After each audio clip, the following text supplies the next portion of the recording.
the place that I was at, it was like a very nice place, but it was new. And so they were not up to speed, so they didn't have entertainment. Like the views, the whole thing was beautiful, and because I was only trying to chill, Right. then I didn't have a problem. Right. But if I was going to get my kick it on, it was dead as a doornail. But I'm here to tell you, Wherever you were was party. but what they said was it was actually built as condos. So like the place I stayed had a full kitchen. Oh, that's what I do. That's what I do. I just didn't go shopping because I mean I had all inclusive. Well, shopping is an experience that you should. Well, you've done it before. There. Yes, I have. It's amazing the prices of things there. You'd be shocked how much a loaf of bread costs. Right. And then okay, this employee gets paid basically $20 to $26 a day equivalent for their work. And then when you go to the store as a tourist and you got your little condo set up, you buy a thing of OJ, it's the same price as it is here. A loaf of bread is $3. A gallon of milk is almost $5. And it's like, how can you survive? He left his phone. He'll be back. He'll be here. How can you survive on that? Because they ain't shopping at the same store we shopping at. Oh, no, yeah. But when you compare it. Yeah. You go to the high-low or even at the, I forgot the name of the other store that's in Savannah Lamar. It's ridiculous. And beer is this really stupid price out there for Red Stripe. There's no break on a case like there is. They gotta get it how they can get it, man. It's like $24 to $28 for a case of beer. Oh, I forgot to get my sound. Now, Todd, what do I need to do to stop the echo? You gotta turn down the volume on your speakers. So what's happening is this microphone that you're talking into is picking up the speakers and powering on. So welcome to All Tech Lansing. Loop, Okay. which is a form of feedback. So that's the. I wish there was a way that you could just plug right in to the audio. Remember we talked about that before? I got the cords, it just didn't seem to work. Yeah, that's ideal, man. Social services, Medicare, and all services geared toward veterans. America's Heroes Group, where we speak truth. How y'all doing today? Take a moment, share the broadcast. What's up to everybody on Facebook Live as well as YouTube? Let me take a moment, share the broadcast. There's your tweet. Okay, now we're going to Facebook. So Charles isn't here today, but we have an artist rendition of Charles.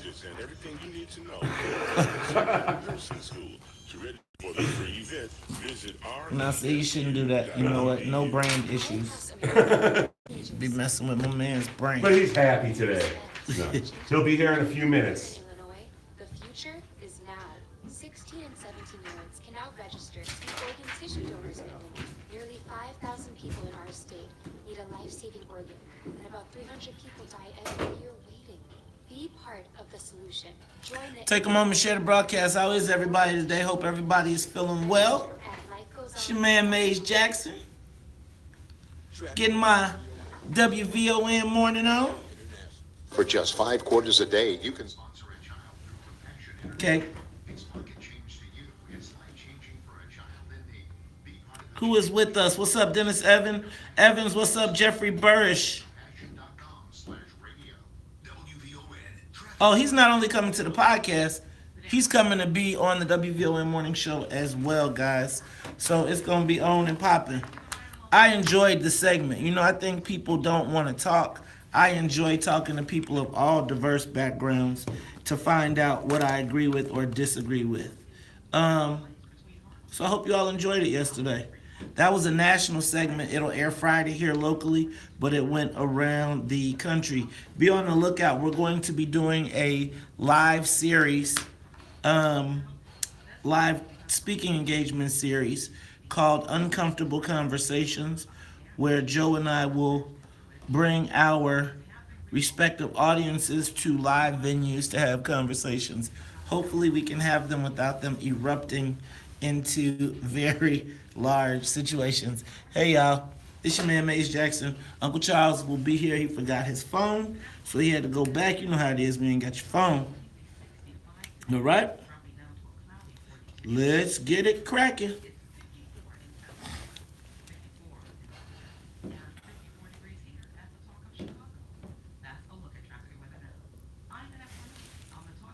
What's up, Chain? Anthony.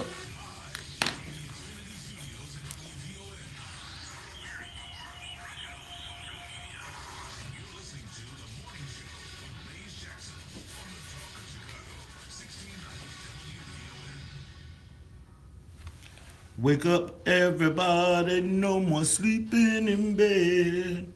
No more backwards thinking, time for thinking ahead. The world's changed so very much from what it used to be.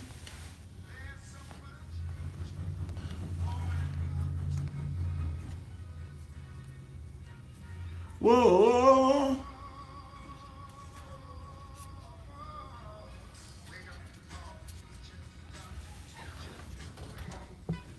Maybe then they'll listen to what you have to say. Oh, really? They're the ones who's coming up, and the world is in there. Look, he made it in safe, y'all. Teach them the very best you can. Charles, what did you do? Use the company The jet? world won't get no better. Use the company jet? Let No, it man, I be. called, Na na na na na na na. The world won't get no better. We gotta change it. Just you and me. Wake up, all the filters make the old people well. They're the ones who suffer and who catch all the hell. They don't have so very long before their judgment day. So won't you make them happy before they pass away? Wake up all the elders, time to build a new man. I know we can do if we're all in the hand. The only thing we have to do is put it in our minds. Surely things will work out. They do it every time. All right, y'all, let's get ready. The world won't get no better if we just let it be. Na na na na na na na na. The world won't get no better. We gotta change. Good morning, Chicago. Good morning, world. This is the WVON Morning Show. I'm your host, Mace Jackson. And hold on, wait a minute. Coming round the corner, sliding in underneath the tag, he is safe.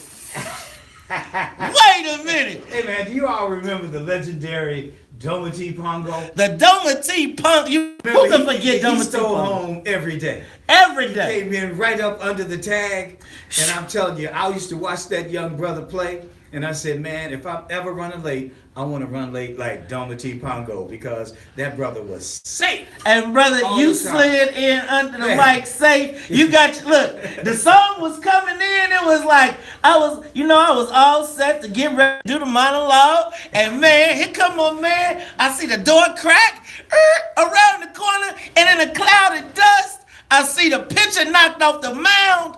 He got spikes up. Bam.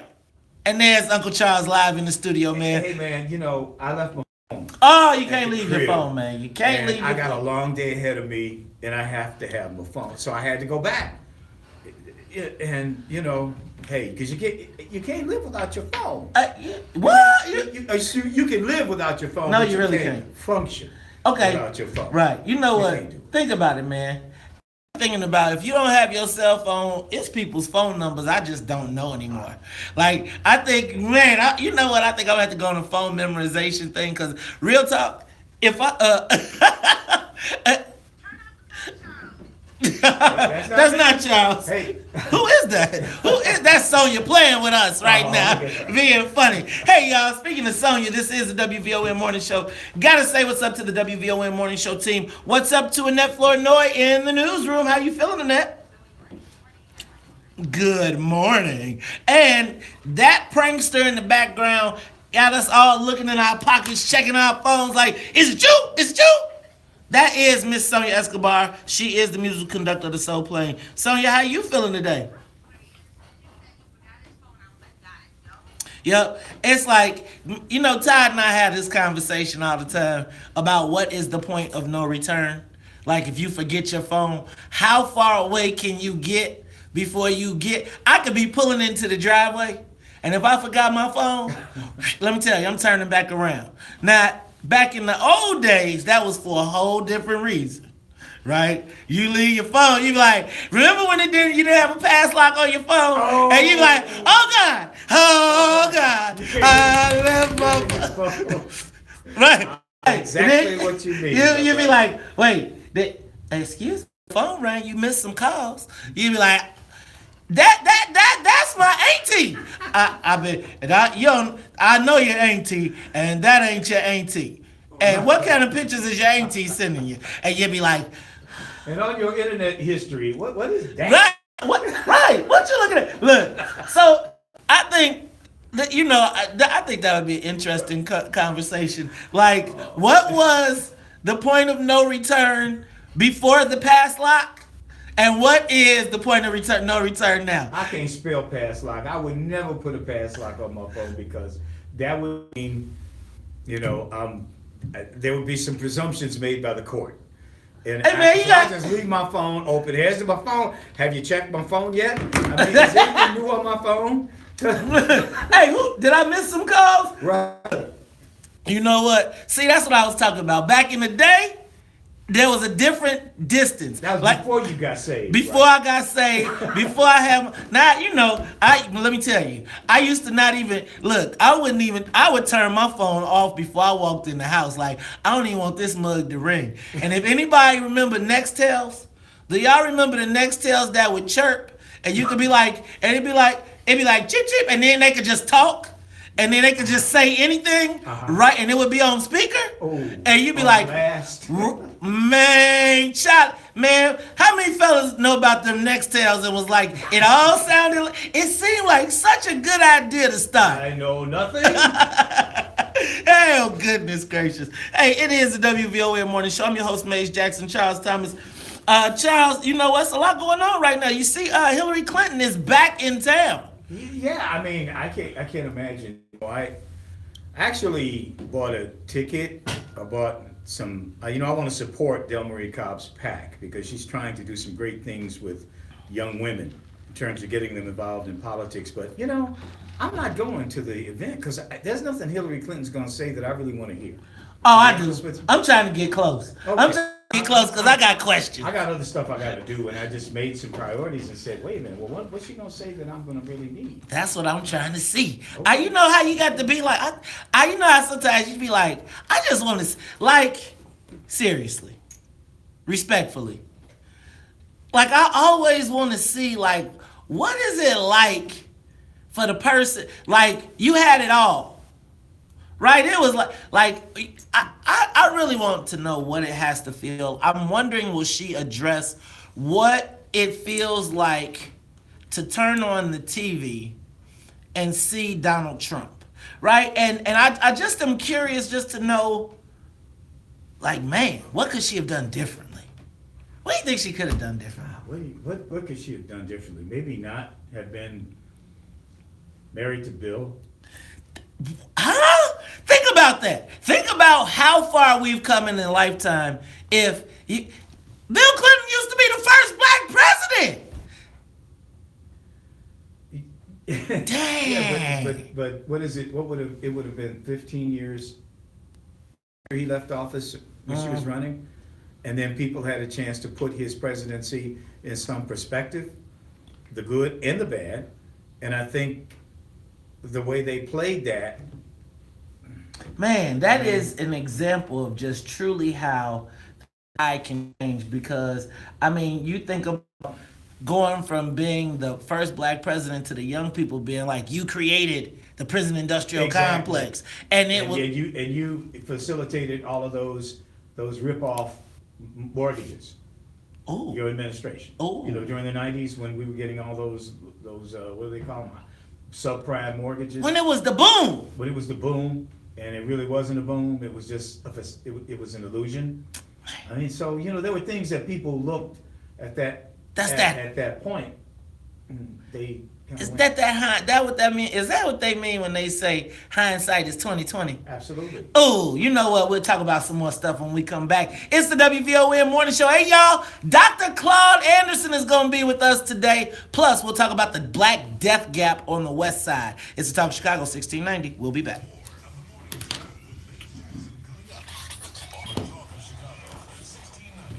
All right, y'all. Take a moment. Share the broadcast. Again, remember, we need person-to-person shares. Person-to-person shares. Please invite your friends to watch the broadcast. All right, let me ask y'all a question. Is the logo in the bottom corner now? Is the logo right? Bottom right corner? I think it is. Let me see it on Facebook. On my phone.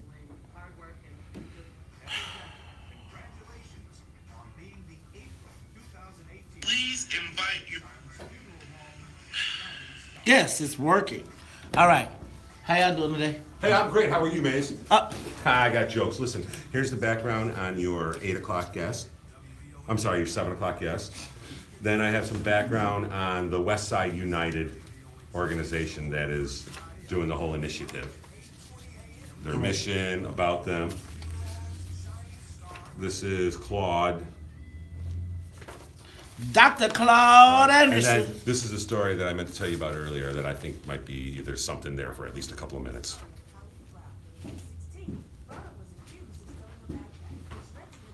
I don't know what, but I find it really interesting. See this, Charles? Wait, what? I'm not promoting this story. Whoa! Damn! That's from BleacherReport.com. That's BleacherReport.com. That's not cool. So we can have the Cubs fans. I do not want to hear John Rembert's mouth all day. I'm just. I know. I just found that, it was beautiful weather. Hey man, so does that mean, I wonder, does that mean if you buy the tickets way up in the air, you could just walk down and will somebody say, yeah. will the usher say, sure I'm they're sorry, sending sir? the ushers home or not having them come in. And I found it odd because yesterday I'm driving home and there's the plane with the ad, pulling the ad down saying, put your ad here instead of having an ad on it. So we're going to have this woman on today talking about the West Side United plan to revitalize. Hey y'all, how y'all the doing West today? Side, Take a moment, share the broadcast. What's up? The life expectancy story. Okay. That's What's kind up, y'all? of Take a moment. Their Share. mission, they're doing What up? issues associated with Rush, with these What's guys. up, Diane Scott? What up, Henry Hartsfield? Todd If Dove, you're not familiar with it, Renee maybe Scott. read the conversation, but you saw it. Corey, Mac, what's up, Antonio? The Cubs are scrubs. What's up, Principal Moore? What up, Terrence R. Bay? What up, Kenya Loving Harmony? What up, Henry?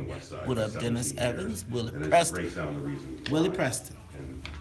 You and I need to have a conversation, my brother. We need to have a conversation. Mission is their initiative. What's up, John Ribbert? The Cubs suck. Yeah, for half an hour. What up, But it's all Denise things that we Russell, talked Jeff about, Johnson, that need Dennis Evans, And then this Alvin is what Dr. Norton, Anderson is Howard doing. Trout. This is What's on up, Renee Saturday and Scott, Sunday. Nicole Really Rogers, about Alvin voice Norton. of What up, Kimberly Patton? What up? And What up, Anthony Robinson? Anderson. Should give up doing business with Chicago. We live here. What up, Sheila? What up, Tamiko? What up, Samuel Allen? What up, Nicole Rogers? What up, Renee Scott? I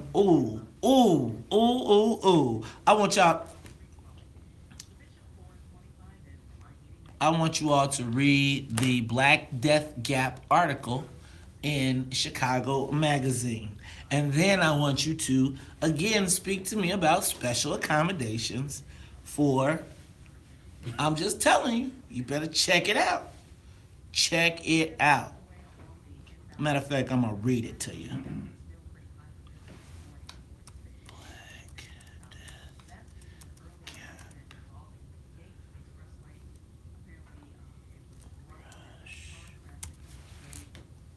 We hear it from a person who has to operate in it again.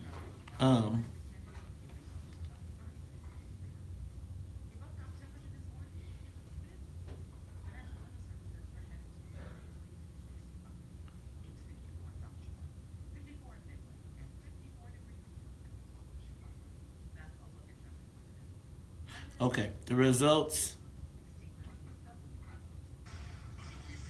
The results haven't been perfect. Of the 20 people who started working at Kara as part of the Chicago Neighborhood Rebuild Pilot Program, 11 have either quit or been fired. 8 people are currently working as street cleaners, although the program, and 1 was placed at a temporary job at Catholic Charities. Here's what the person said, Darnell Shields. You need to have some kind of flexibility built in to be able to pivot because every person's situation is different. I'll continue when we come back.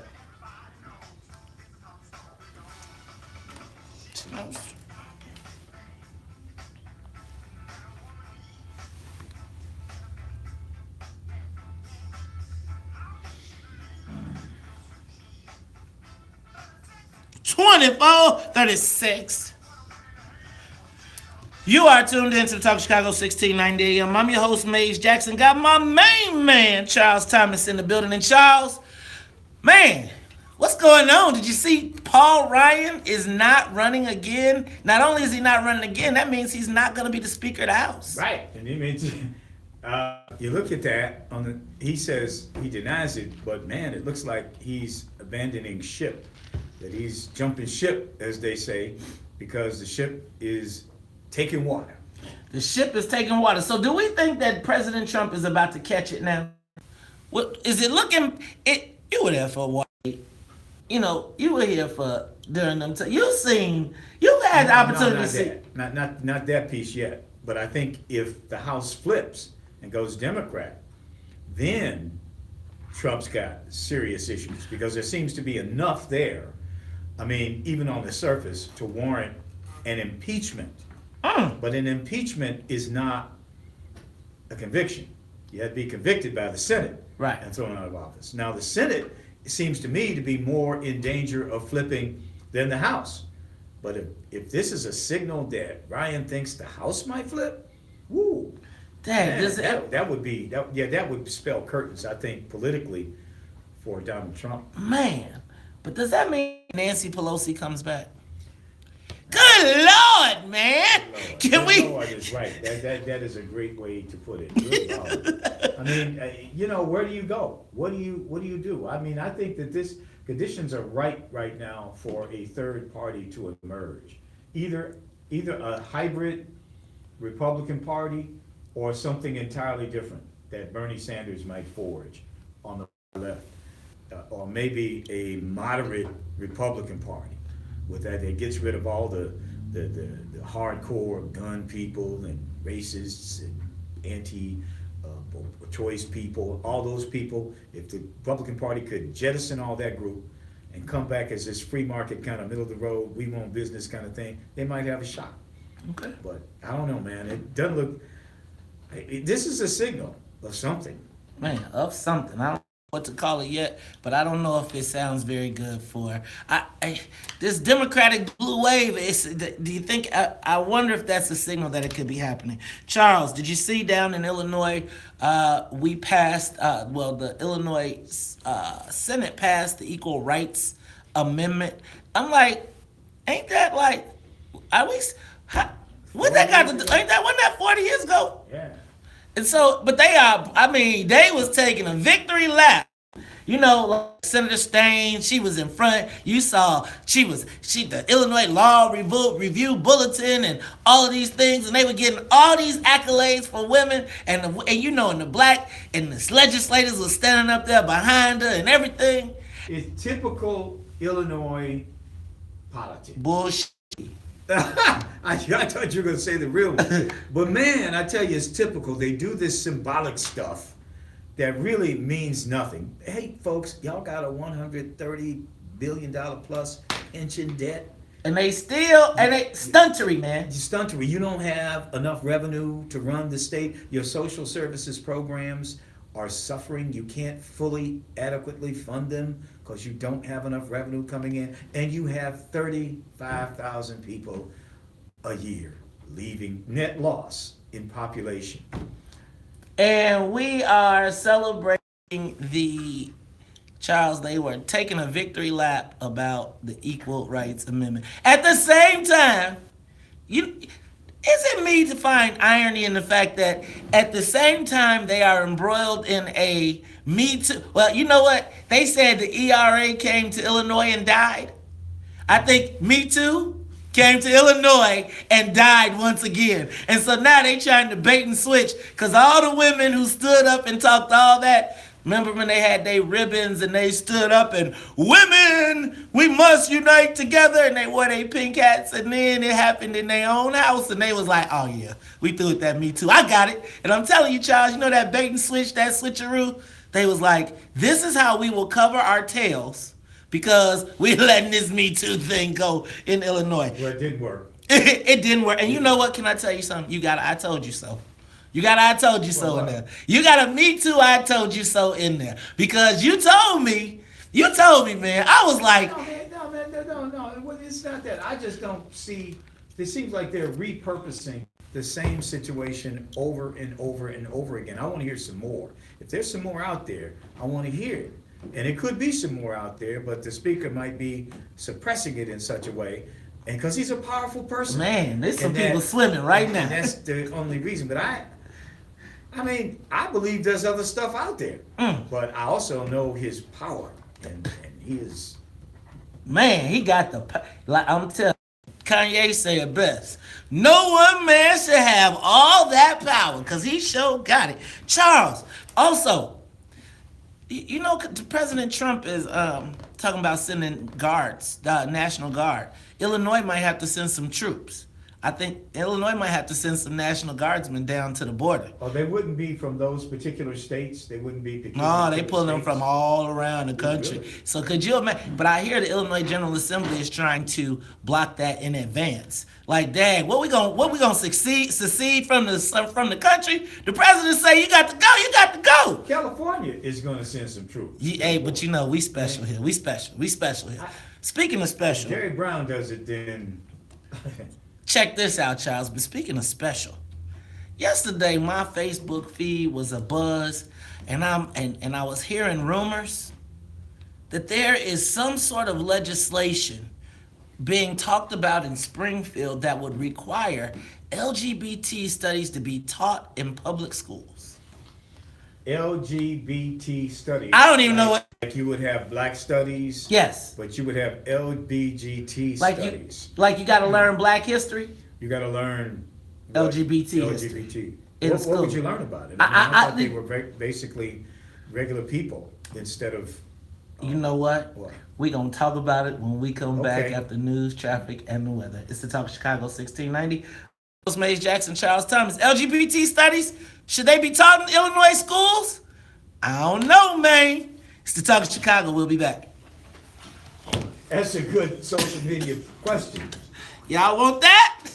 I mean, so let me ask. I'm not going to put no names on it yet, but they trying to float it. And so here, I'm saying now, right now, instead of being reactionary, we need to be proactive. Because seriously, so when your son comes, what books do they give him? Oh no. What's the books? What, how does that work? Are there pictures? But see, you can't laugh because real talk, if you laugh, I'm still having a challenge with trying to explain to my son, family. What's that show? What's the show that everybody loves on ABC? The Family with Sofia Vergara. Oh yeah, A Modern Family. The two guys that live together. I kind of be like, so I don't know how to explain that, but I don't know if. And I feel like if I'm not gonna go too crazy on this camera because you know the mafia will come get you. But like, am I forced to make? It's really a point right now where they're saying that there's no difference between a man and a woman and a man and a man, or a woman and a woman. And so when I say, when I had this conversation about why should I have to explain this to my son, they were like, because it's a fact of life.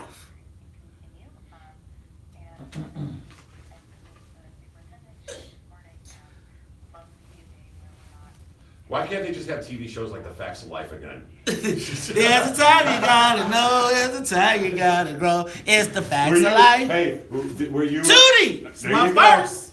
Tootie! Hey, man. Have you ever met Tootie?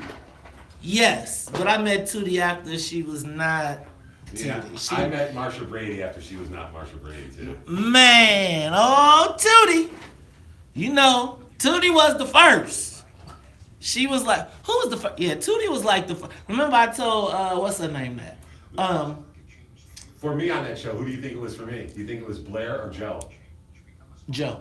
It was Joe. Joe was better than Blair. Yeah. Like once they made Joe a woman, then Joe was like she wasn't wearing the right. T-shirts anymore. When Joe finally stopped being like then Joe, it was, mechanic? for me it was Tootie, then it was Joe, then it was Blair. Remember, I grew up in Bolingbrook, y'all. I grew up in Bolingbrook. Okay, don't hate me. Go ahead. You weren't into Natalie? No, but a lot of brothers from Bolingbrook wound up with a bunch of Natalies. I ain't gonna even front, right? It's like, you don't want me to, okay, you... I'm gonna let you get back to your TV show. It's serious business you do there, man. Sorry to distract. What, why is that? Have you ever noticed, check this out, have you ever noticed, okay, I'm gonna be a little, that oftentimes, if a white dude is with a sister, she like a 8, 9, 10. That seems to be juxtaposed in a lot of cases for the brothers. What's up with that? Help me understand. Hey, y'all, also, don't forget tonight, 7:30, Maze, Salim, Wakil, Immortal Thoughts, the podcast, coming to you. All right, y'all, what do y'all think? Should LGBT studies be taught in schools? That's so true, Nicole. Very true, very true, very true. Y'all want to talk about that? I might hurt some feelings. Yes, Sharon, that too. But again,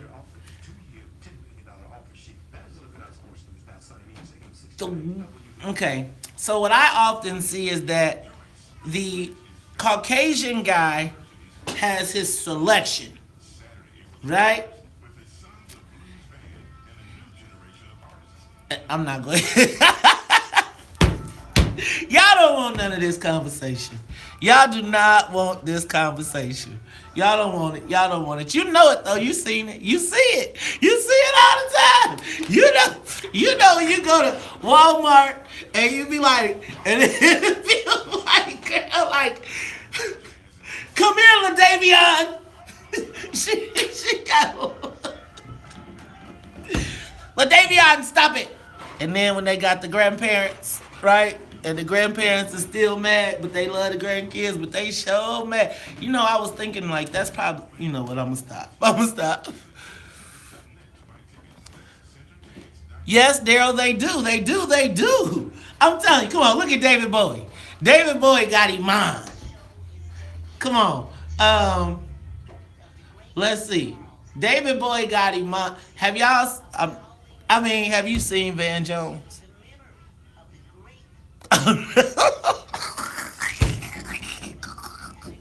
Okay, I'm through. Jesus, Lord, have mercy. Look, y'all, we got to do a better job. Look, you got to do a better job. I bet the black man won't get that white woman if he's broke. Maybe when he's young.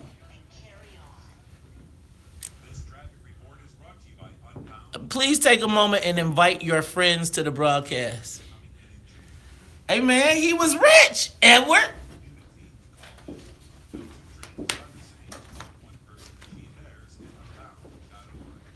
I thank you. Find out who is the. It,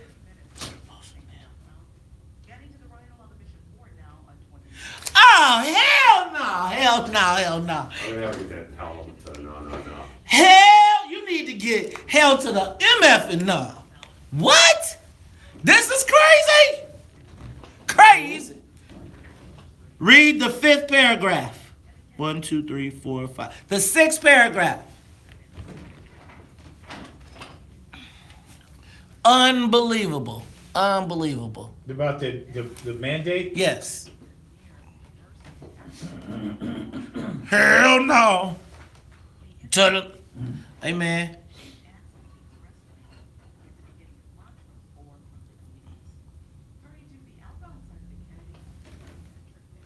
Let's see. Hey, Edward, what's her job? Find out what her job title is. What was she doing before she met him? I bet she's some high power or something. She was. And then he said, you don't have to work no more.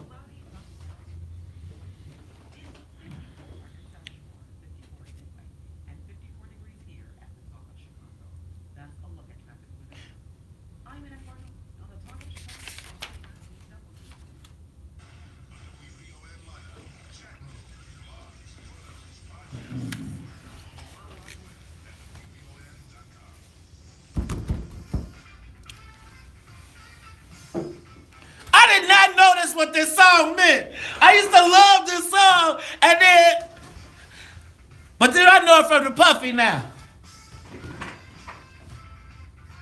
I can't even, I used to think of Puffy. I didn't know she meant coming out.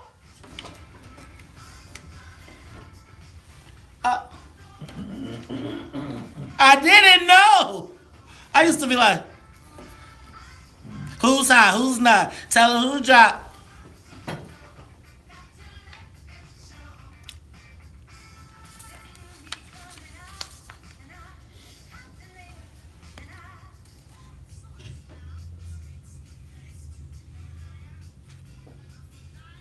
Sonya is a damn fool. Now it's raining men.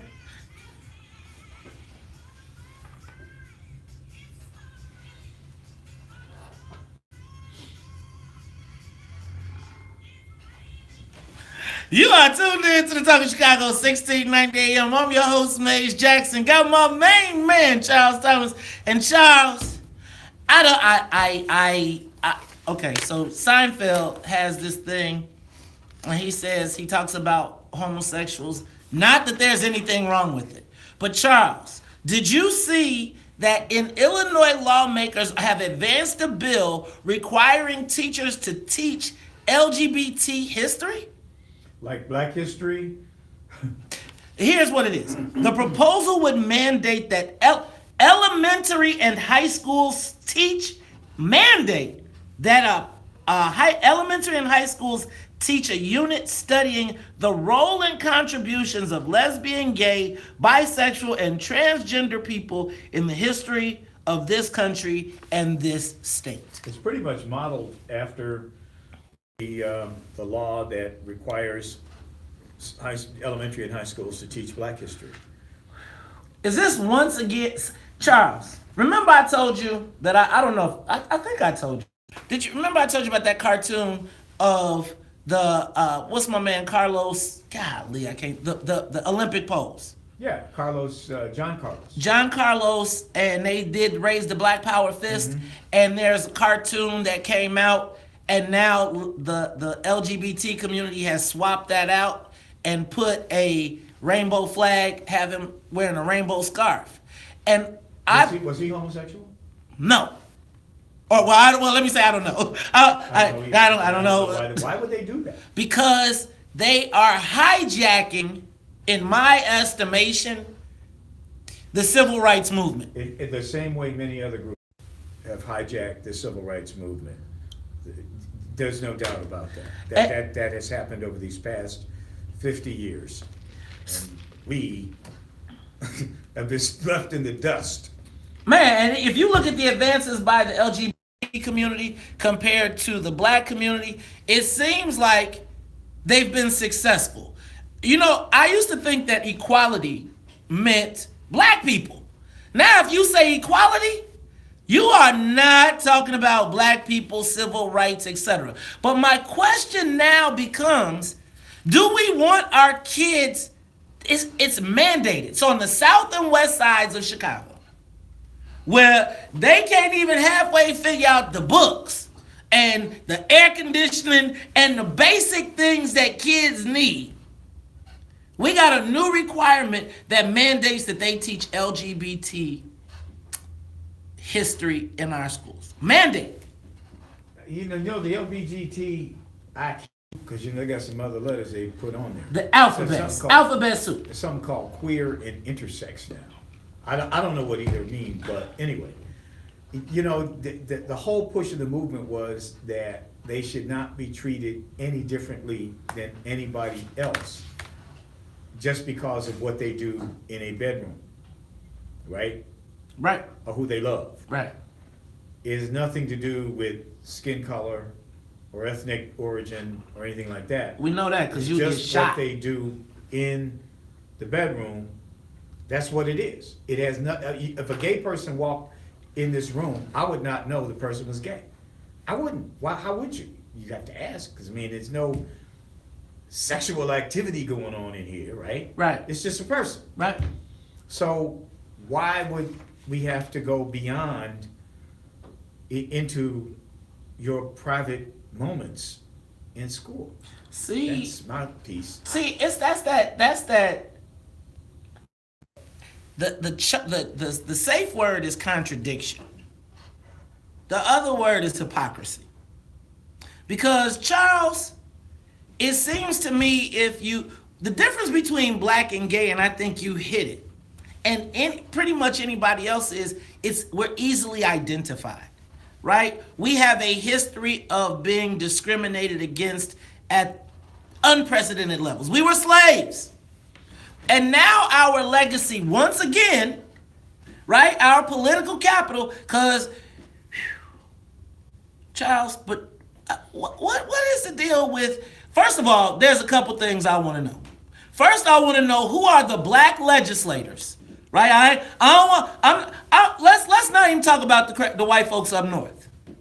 I want to know the list of black legislators I want to know the list of black legislators. I want to know what the black community feels.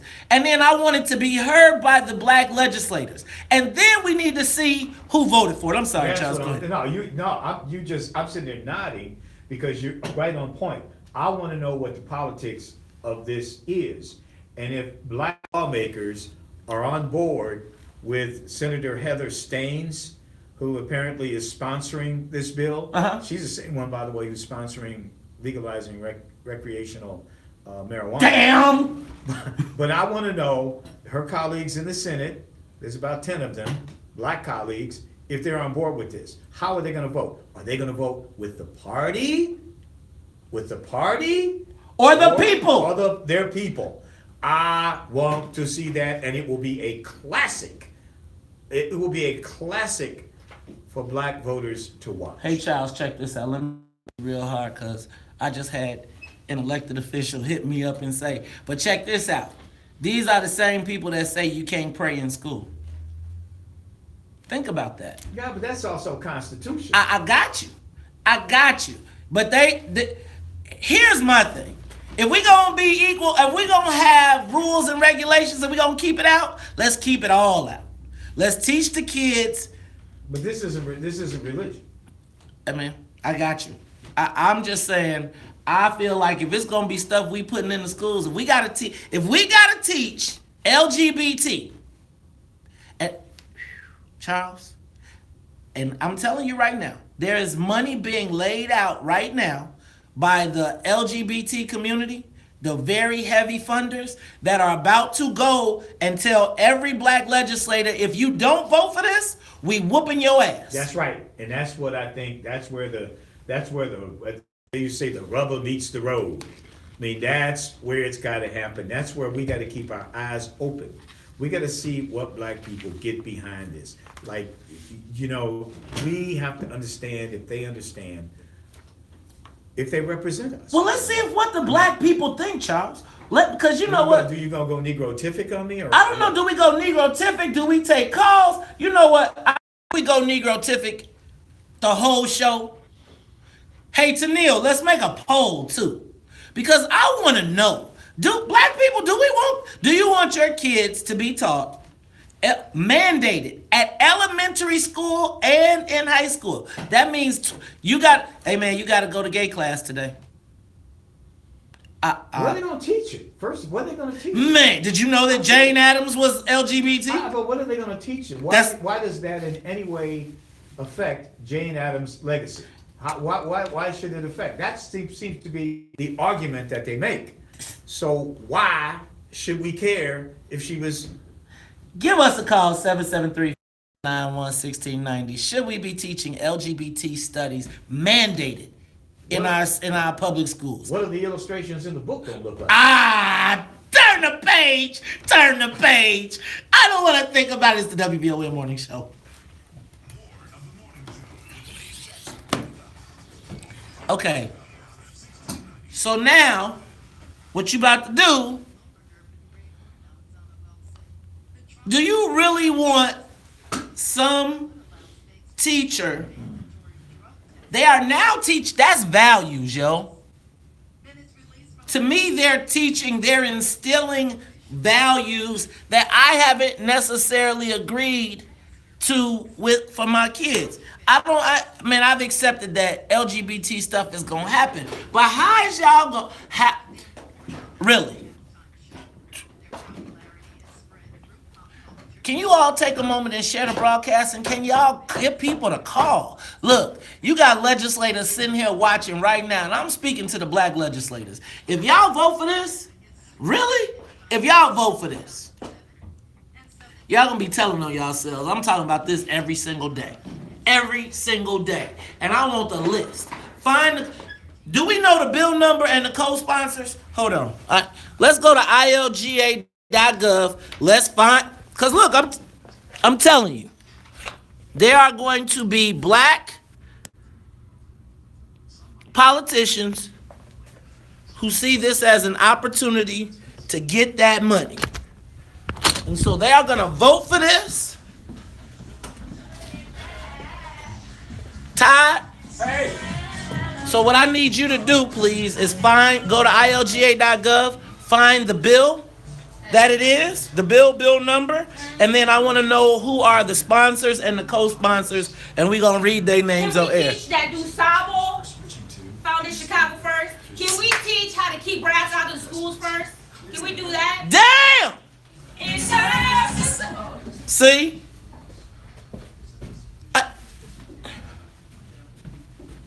Hey, y'all. So the way you learn, we about to have us a little class. We're going to have us a little class here. Because, see, again, they about to sneak one past you.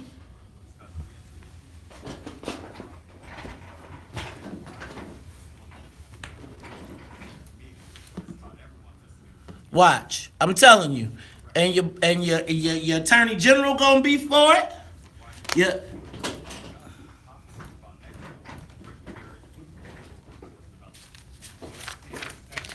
I'm not against, but we are against those thugs. Think about that, man.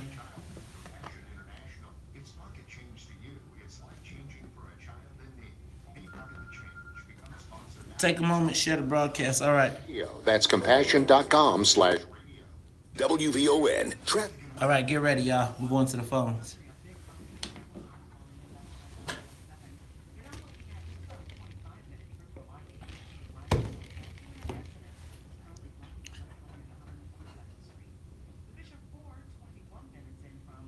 Take a moment, share the broadcast, but don't just share it. Take a moment. Take a moment, share the broadcast, but not only share it, invite your friends. It's HB 3249. So we need to go to ilga.gov. ILG. So what you want to do is go to ilga.gov. That will pop up. Then you'll see on the left-hand corner, it is House Bill 3249. HB 3249. Go.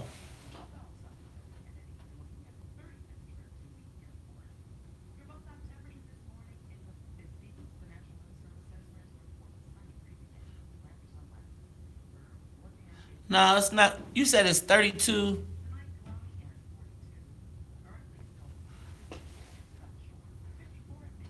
HB 3249. So it must be no.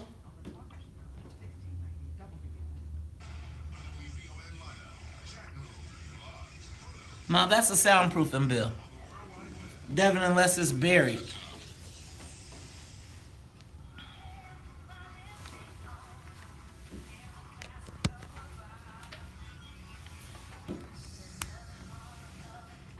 Share the broadcast. Invite your friends. We got to have this conversation.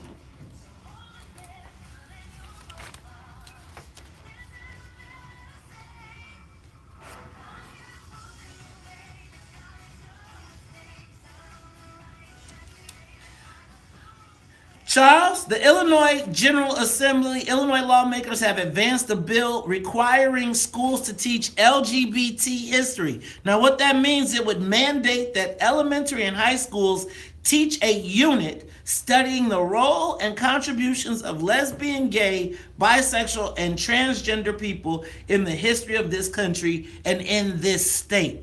And I just want to know from the WVON listening audience, is this something that black folks want? Because your black legislators have got to make a decision. Let's go to the phone lines. Lee, you're on the top of Chicago.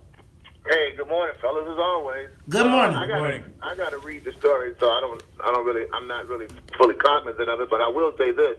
I think that the deal we made with the devil of the Democrats, this is what comes out of it. You really got to be careful about who you align yourself with, because if that party is all about votes and not about morality or not about issues that you know for a fact that you can't shove down individuals' throats, we have to be careful, because as this continues, what's next, right? I want to marry my pet pig, or it has no end. So I think this Pandora's box, we really got to look at it with a keen eye. So thanks a lot, fellas. Thanks, Lee. Frank, you're on the top of Chicago. Good morning, brothers. Good morning. Real quick, to me, this is a sign of the end days that we are in serious spiritual warfare. This is why it's really important that we have family discussions, so we can let our kids know that although the homosexuality community is accepted legally because of the equal rights in this country, what we're based off of, and although the homosexual community is accepted spiritually because of salvation under grace, but once you believe in Christ, then all your sins are forgiven. Thanks. Let's go to Ray. Ray, you're on the top of Chicago. How you doing? Y'all got me early. Okay. Yeah, I think it's an outrage. I think he was. I would like to comment on what Charles said. He was saying like they said if a person came in there, you would know they was homosexuals. I think I can understand that, but actually, it's not. Who cares what they do in the bedroom? But the point is, when they come out there in public with that, that's like a person coming to the studio with a man coming to the studio with a dress on. You know what he is. So look, Charles, I got the names. Go ahead. Oh, you want to go first? You got the name. I got the name. So it is Senate bill. Senate bill, that's SB 3249. The Senate sponsors, Heather Staines, David Kohler, Emil Jones III. What? Emil Jones III. Senator Toy W. Hutchinson. What? And the chairman of the Illinois Legislative Black Caucus, Kimberly A. Lightford. What? So now, black folks, the chairman of the Black Caucus, wants your kids to be taught LGBT, wants it mandated. Maze, that is a key word, mandated. That means that in Springfield, they're telling the local school districts what they must do. And of course, they tie state aid to that. Now, that mandate is really critical because This is the state that has the most underfunded public schools in the country. And they about to add. And they're about to add another mandate on this, and they haven't come up with any extra money. Come on now. Charles. Get Kimberly Lightfoot on the phone. Now, you know, she probably don't do us Got her neither. on. She don't. You get on the probably phone? doesn't. I don't think Reach so. out. I've asked her before. Charles, reach out. She don't, you know. She hasn't been like flowers that She she don't. says she doesn't do. She just doesn't respond. Robert, you on the top of Chicago. Good morning, gentlemen. How you all doing? Good morning. Good morning. Okay. Well, this particular type of arrangement is just out everywhere. It's in cartoons. It's being slipped into commercials, and I think it's crazy. But this is the type of world that we're slipping into. And one scenario, I was with my nephew house a couple of weeks ago. Go quick. And, this is quick. And his son, who's in grammar school, and his daughter's in high school. We're looking at Family Guy. And the two characters, cartoon characters, were kissing each other. I told my nephew to leave since she's in grammar school. My granddaughter, the niece was laughing. I said, what's wrong? And I said, this is terrible. She said, what's wrong with two men having sex relations? You know what? That's first of all, I don't even think kids need to be this don't even need to be in their psyche, right? We don't even need to be. I understand that the world is advanced, but really, do we really need to be teaching? Charles, can we do this?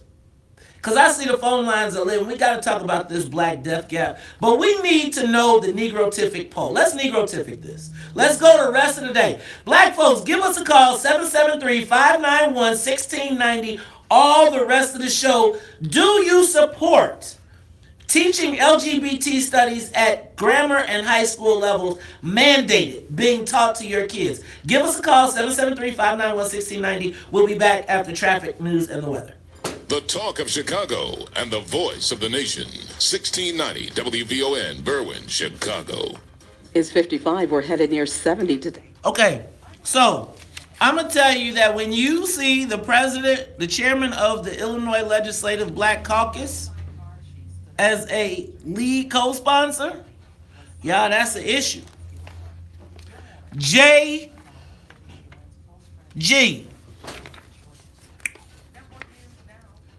Y'all got to do better than this one.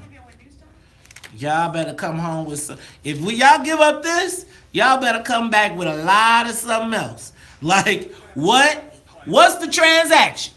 Ain't no transaction? What are they doing to get your vote? I'm gonna tell you, because the way it works with black folks is you get whooped. They've convinced. See, the white folks gonna do it because they gonna be convinced. The black folks, they gonna put a pact together and start whooping on them if they try and represent your interests on this. Y'all, we have to speak up. Y'all, anybody? Look at the phone lines. Phones lit up.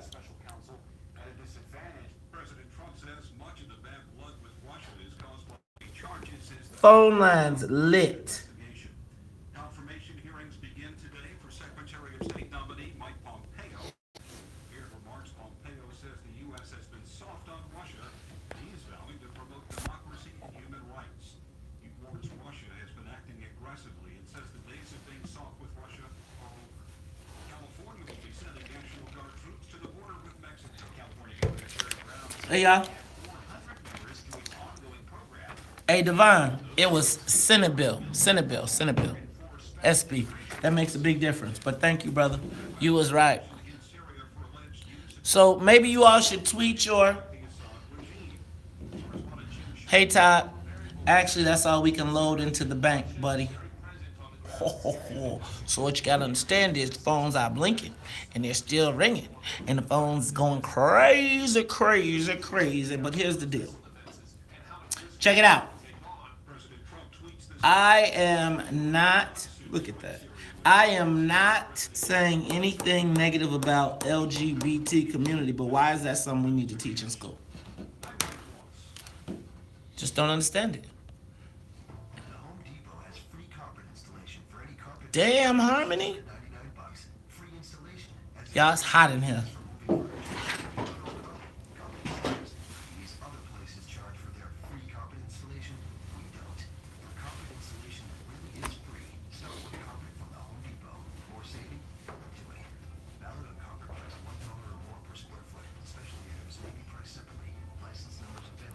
Thank you, SJ.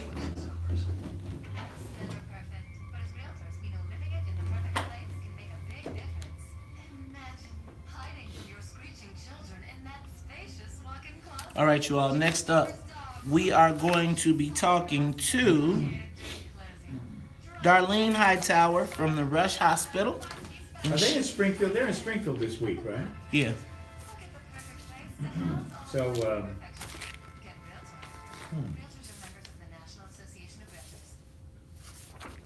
Okay, y'all, don't forget, we got Dr. Claude Anderson coming up at 8. Also, we're going to talk about police. Y'all remember I told you I was in a barbershop last week. Then you saw the story of these two gentlemen that were let go because of sissies. Bad cops. We'll talk about that. Man, we had to double down on the Black history because they wasn't doing it.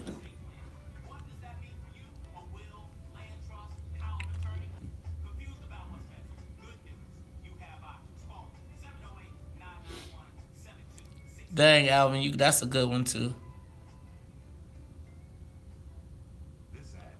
Hey, Ty, you need to stop looking at my body, homie. Like, you looking too hard, bro. You looking way too hard. Maybe that's why you so sensitive about this conversation. Hey, brother, don't worry about me. Don't you worry about me.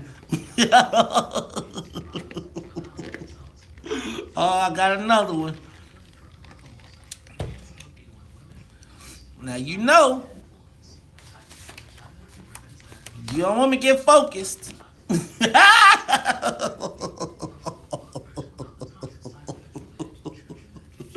Oh, God.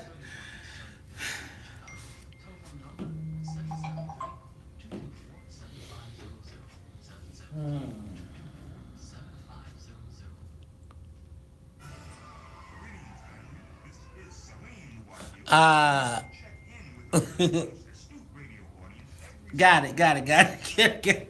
Y'all are terrible. What up, Kahinde? What up, Anita?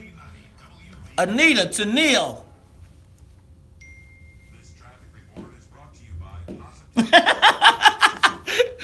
He probably got reported.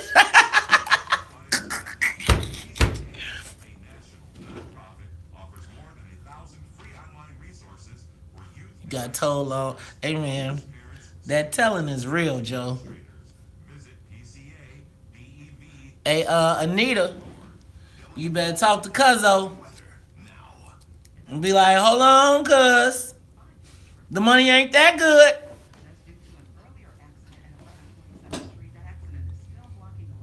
We got to create warriors, not warriettes.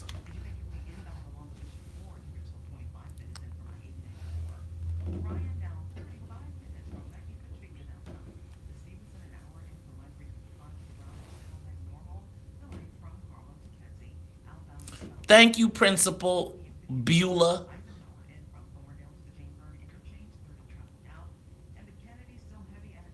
Yeah, Dr. Claude Anderson, I'm fired up, y'all.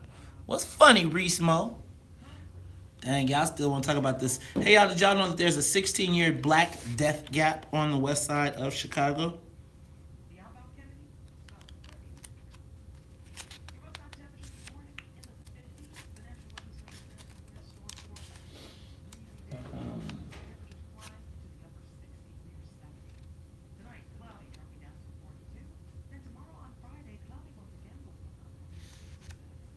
She said the life gap. I call it the black death gap. Hey, what's up to everybody on YouTube? Take a moment. Y'all share the broadcast too. What's up, brother Aaron X? I appreciate you, man. What up, TT? What up, SJ? What up, Harmony? What up?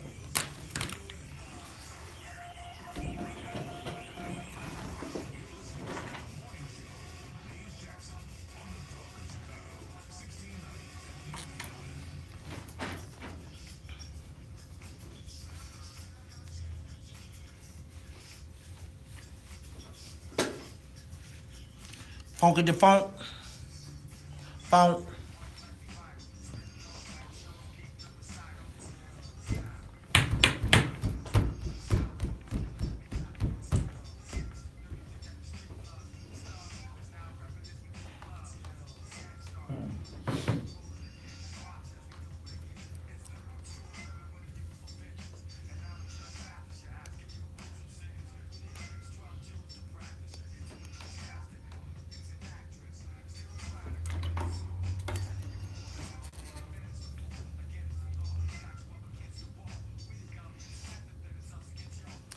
You are tuned in to the Top of Chicago, 1690 AM. I'm your host, Maze Jackson. Got my main man, Charles Thomas. But Charles, you know how we do at the top of the hour. Got to say what's up to the WVON morning show team. What's up to Annette Flournoy in the newsroom. Annette, you got that brother nod down. You got the brother man nod. You be on the fourth floor. Was it on the fifth floor?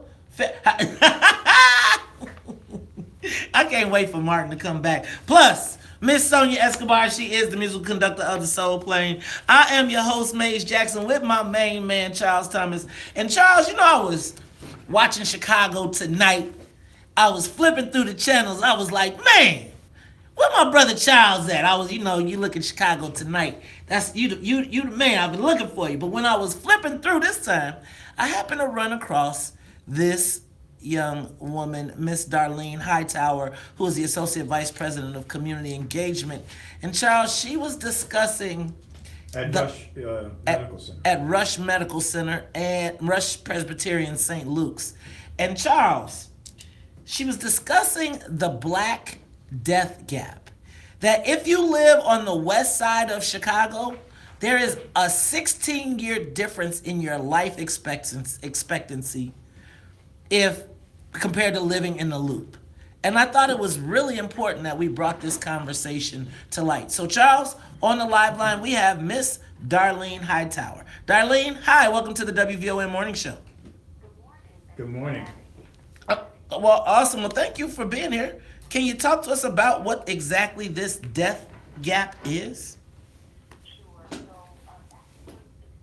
Rush had to do a community health needs assessment, taking a look at the health and welfare of communities around the hospital. And one of the things that we noticed was that if you look at life expectancy, as you just said, it's 85 in the Loop. But if you travel just a couple of stops on the Blue Line West and get to West Garfield Park, it goes to 69. And that is what life expectancy was in like the 1950s, right? And that happens despite the fact that there are a lot of hospitals and healthcare resources on the west side. So, I mean, it's startling, a really sad statistic. How does that 69 years compare to 25, 50 years ago? Right. So back in the 50s, you know, before we had some of the medical technologies and treatments that we have now, people just didn't live as long. And you would think that in a place like Chicago that is resourced, that does have healthcare institutions, that we wouldn't see life expectancy gaps the way that we do now. But can you give us some numbers? Sure. So in the Loop, it's 85. In West Garfield Park, it's 69. In the 50s, in the 1950s, life expectancy was in the 60s as well. And let's put this in perspective. That 60-year age gap is what it is in Syria. It's what it is in Haiti. So we're talking about a significant deficit in how long people are able to live. Darlene, just because of where they live. Darlene, but they tell us that this is the most advanced country in the world. We've got the most greatest economic power. How does something like this happen in a city like Chicago that's exploding?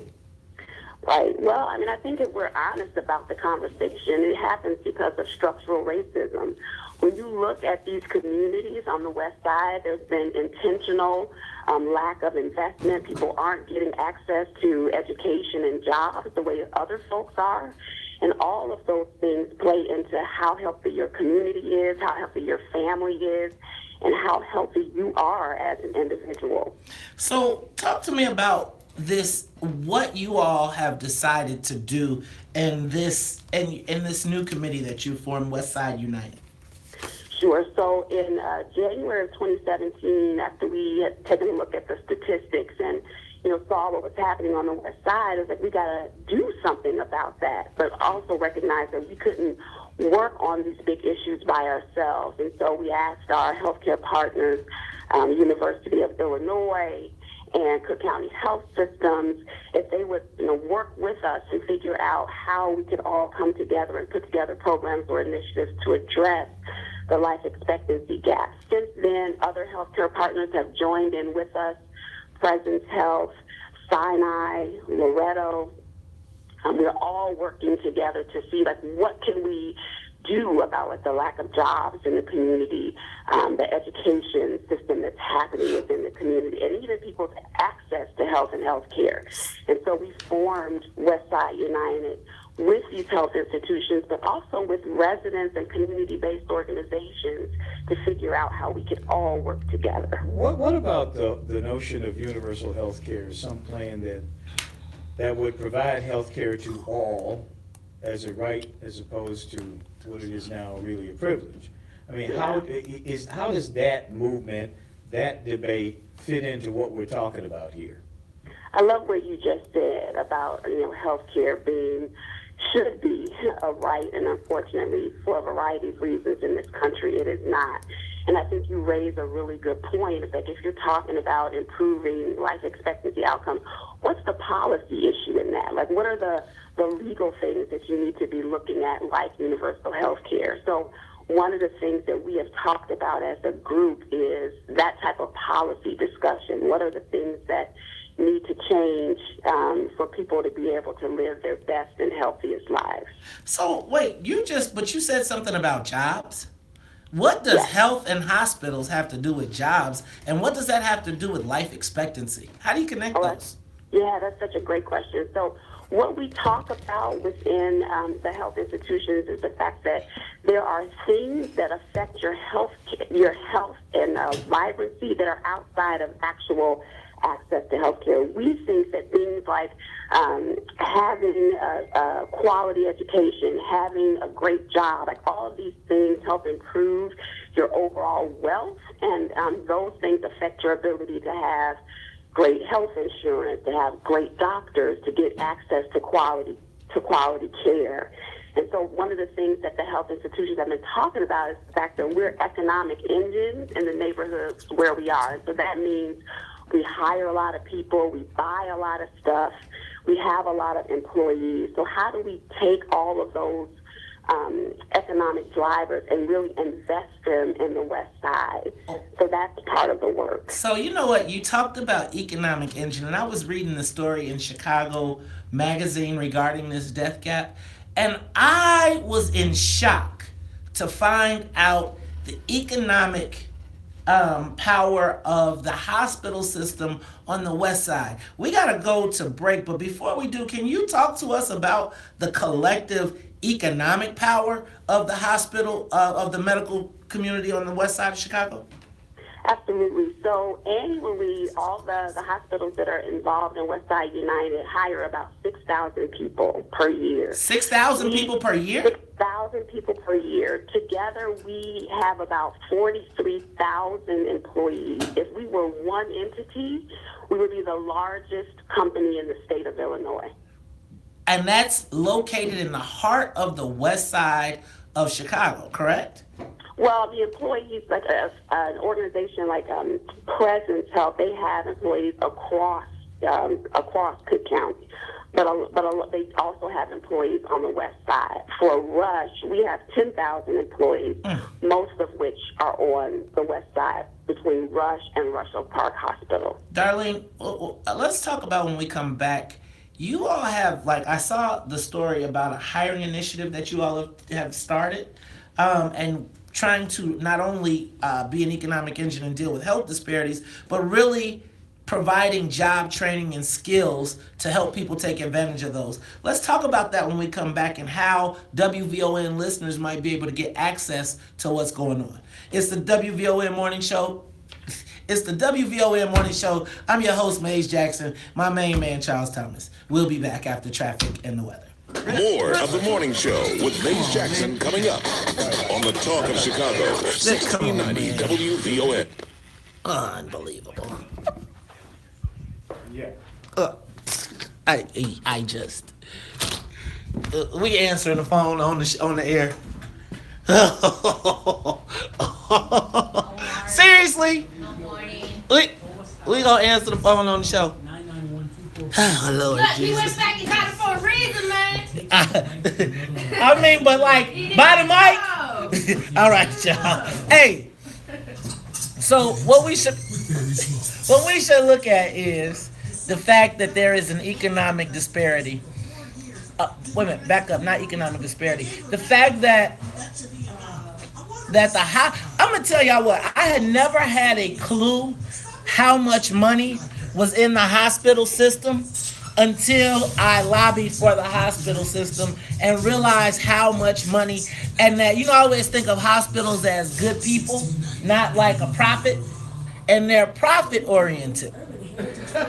Right? I know, but I mean, I'm laughing at the poll your sister put up. Oh, and so, y'all. She do that? Is she doing IG? Yeah. Oh, she's doing Facebook. Hey, y'all, also go check out the poll. But y'all, you gotta think about all of the jobs and contracts that are there.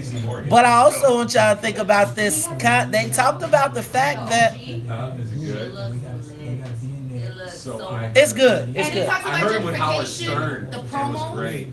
It's good. So you think about the fact that they have all of these jobs. They're on the west side of Chicago, but they started job training programs, and they said that you got to make special considerations for the employment population that's on the west side of Chicago. I'm telling y'all, it's not the people that have jobs. The people that don't have jobs, they need help. Not in a disrespectful way, but you got to teach. There's a lot of things that you got to make considerations for. It's on Sirius, like on their website. Talk about it. The interview is really engaging. Tracy Morgan with Howard Stern. Man, the story that he had in Variety magazine was a good. How much time do I have? 2 minutes. Oh, I can make it. Here, y'all. Here's Sonia. This report is brought to you by Stand Up to Cancer. I'm Tony Baldwin. Hey, guys. Years ago, when my mom had lung cancer. Morning. Thank you for everybody tuning in. If you've been diagnosed with lung cancer. So are you guys gonna tune in for the Den tonight? I'm super duper excited because WVON, traffic and are we gonna have a philosopher? Yes. We have Celine tonight. It is Immortal Thought Technique. I don't know. It's a really cool name we came up with. Starts at 7:30 live. What else? Oh, look at that. I'll do it on IG too. I got you, Sonia. Thank you. I love the polls. I don't know if you guys have seen the polls.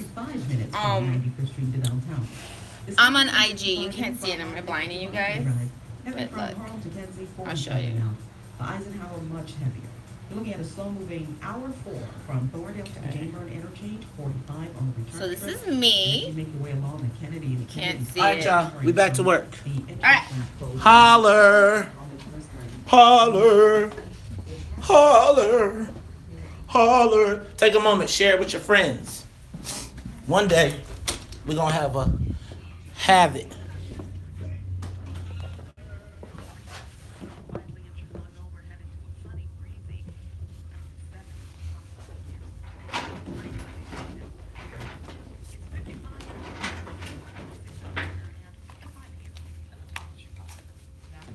All right, y'all. Take a moment. Share the broadcast. Share it with some friends. Share it with some family. But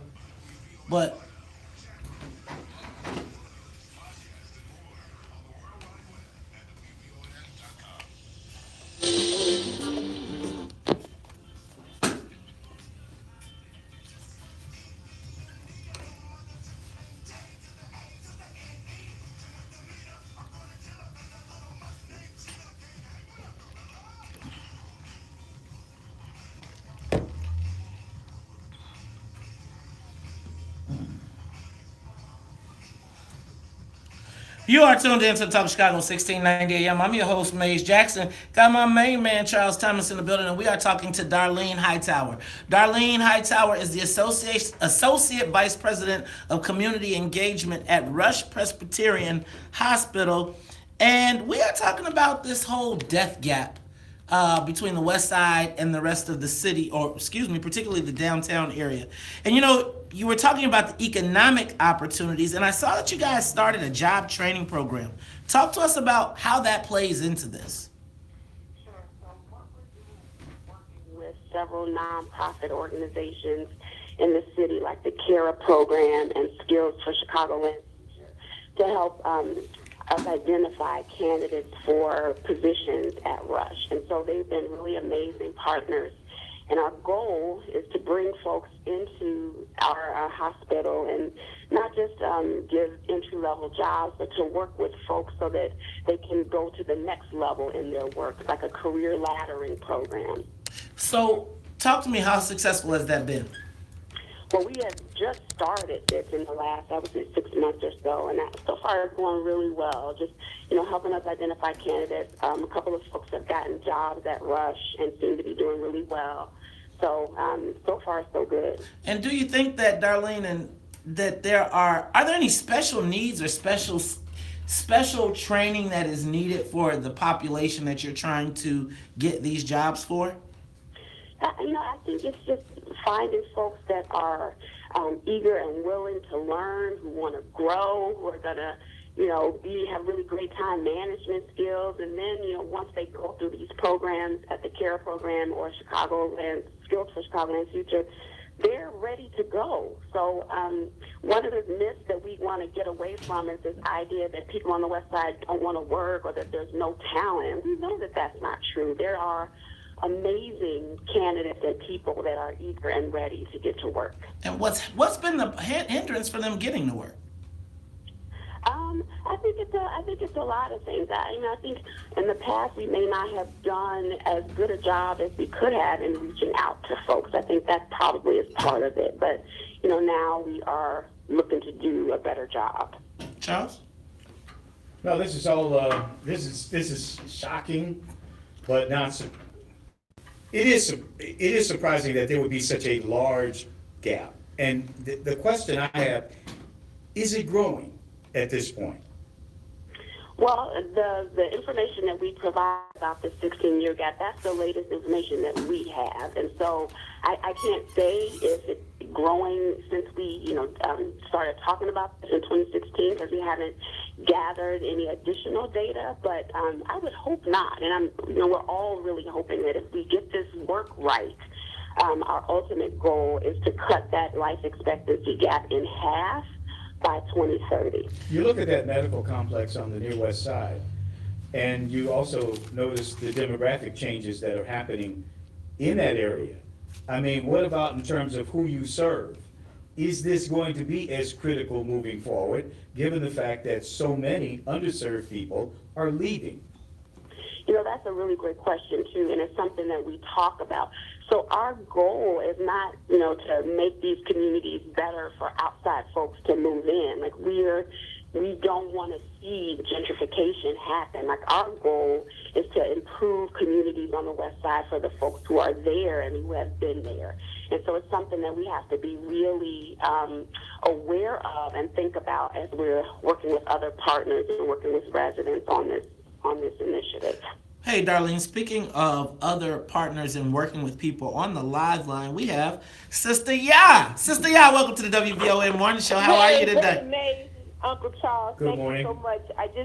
I know how this goes and it's quick. Can you hear me? Yes. Okay, so I work for the Chicago Department of Public Health. I'm the epidemiologist in community engagement, and we're the ones that put out the numbers. So I want to let you know some language. Let's get the language right, like Martin Luther King said. Let's call that life expectancy and health equity. So Maze, I need you to stop saying death because that scares people. Yeah. And start saying health equity.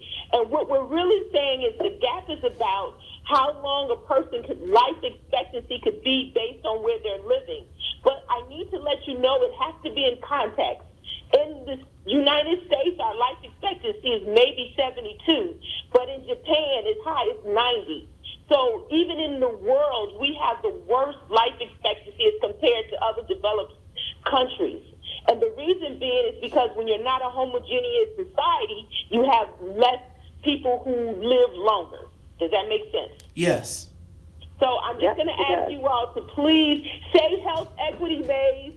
Sister, yeah, but see, I got to get black folks' attention, though. We got to get their attention, because when you say health inequities, people are like, huh? Yeah, I got you. When you I didn't say health inequity. I said health equity. Take the IN off. Health, call it equity. That because what we need is equity, not inequity. So ask for what you want, not what you think is there. Got it. See, Sister, y'all get me right. So, Darlene, I want to know, how can people get involved in this program? How can, if I'm looking to work, if I want to get involved in a program, if I want to be a contractor, if I want to participate in this program, how do people get involved? So there are a couple of things that folks can do. One is to check out our website, westsideunited.org, so that folks can get updates on what we're doing with the initiatives. If you're interested in the work programs, contact or check out the CARA program, CARA program, or Skills for Chicagoland Future to get involved in their training program. And then the last thing I would say is, we have to do this work in partnership with residents and folks that are living and working on the West Side, and we are constantly looking to talk to folks about this stuff, like how we can be helpful. So we're going to be doing some listening conversations on the West Side, talking about the assets that are there, how people can get involved, and that's going to kick off on May 8th. So, Darlene, who are you working with already on the West Side that people might know? I know you got Sister Ya, but who else might our listeners know that they trust? So some of the groups that we've been working with are Austin Coming Together in Austin, the Resurrection Project, La Casa Norte, and then some of the churches on the West Side. But, we need more folks. We need to get everybody engaged. Darlene, ladies and gentlemen, that is Darlene Hightower. She is the Associate Vice President of the Office of Community Engagement at Rush Presbyterian. Charles, you got anything else for it? No, it's information that we need. Hey, y'all, so life equity, that's what we want. Can we give that to the police too? Can we tell them we want life equity too? Can we spread that?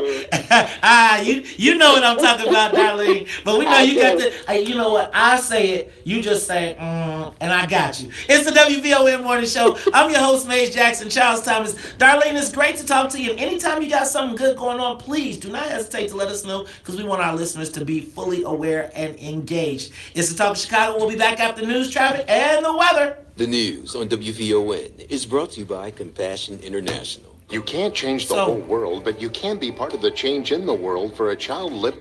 Pretty familiar. Well, I'm not going to say I'm very familiar with that program, but what I will tell you is that what they have done is they have identified a variety of jobs and opportunities they've identified a variety of jobs and opportunities that people can get. So whether it's painting fences, whether it is cutting grass, whether it is whatever it is, they've basically taken out their jobs, bundled them, right, and said, hey, we can give people doing jobs that are harmless so that you can build up skill sets. But I do want to one more time, because a lot of y'all said that I'm crazy for saying that we don't need to make special accommodations. But we do need to make special accommodations because we have an underdeveloped workforce. Not the ones that are already working, but the people who are not working.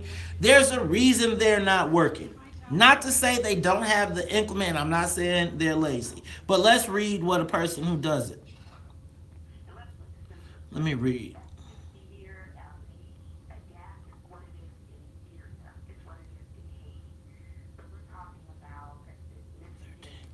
Okay.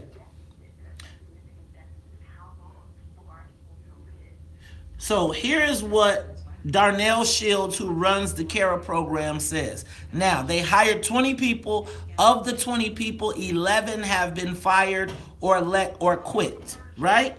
People want to work until they got the job.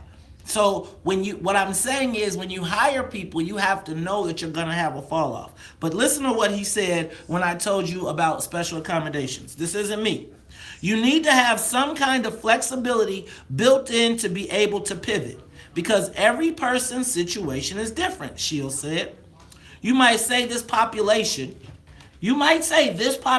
struggles with this or that need, but then as you start to drill down and work on specifically with individuals, the obstacles and barriers can range from and have a lot of variance. It can be childcare. It can be all of these different things. So if your program's too rigid, you can really set things up for failure. So basically what he just said is if you are going to work with this population, you either have to build into your budget a social program, or you cannot have the same expectations.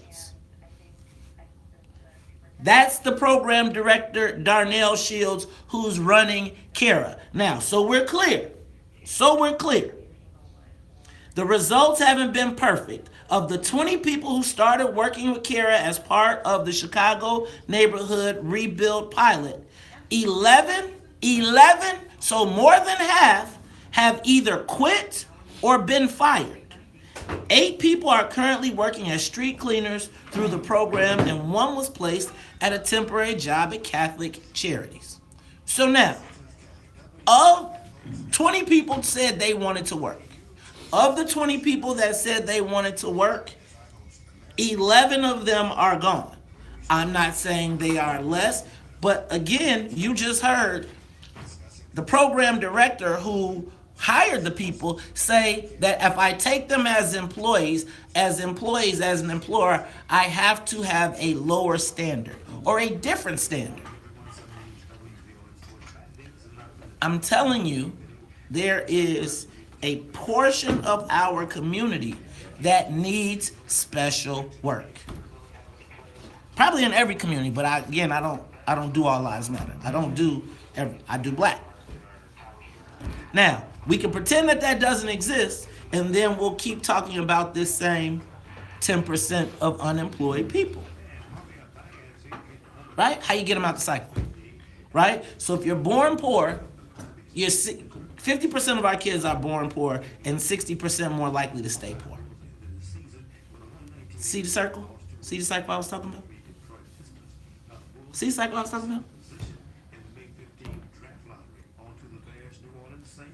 I think that upon first glance, your feelings are hurt because probably the people watching here, you didn't get the special consideration you had to overcome.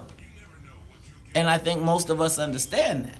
But then there are the people that don't understand they got to work harder or be stronger or faster or smarter. What do we do with them? What's up? Hey, did you see the note I sent you about Abdul Hakim?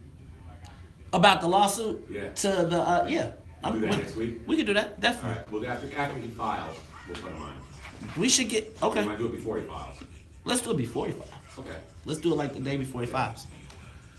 Cool, all right. Oh my God.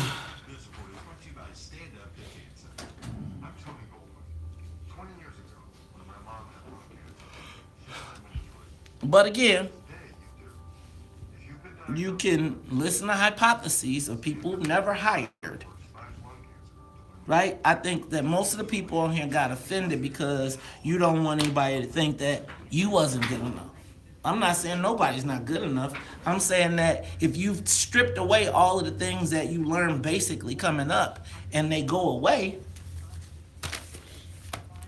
if you haven't given the person the tools, then how do you expect them to be able to compete? That's crazy. You're setting people up for failure if you don't acknowledge the fact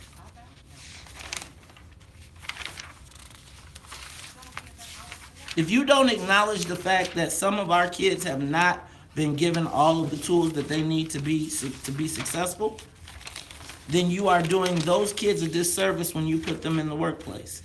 And you drive them out. Because when you don't get it right, you don't keep going back doing something that you keep getting wrong. Just what happens. Right? Somebody tells you you suck at something every day, guess what you're gonna do? Go to where they tell you you're good. But again, and now have a payroll and have to pay for the mug being late.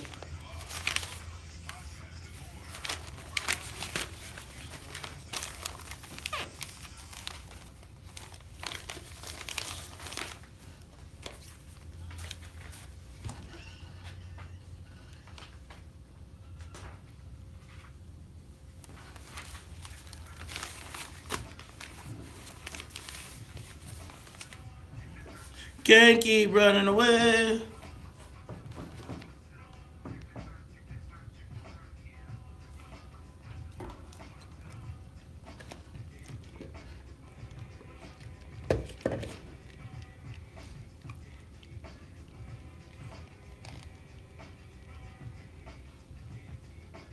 So hot in here.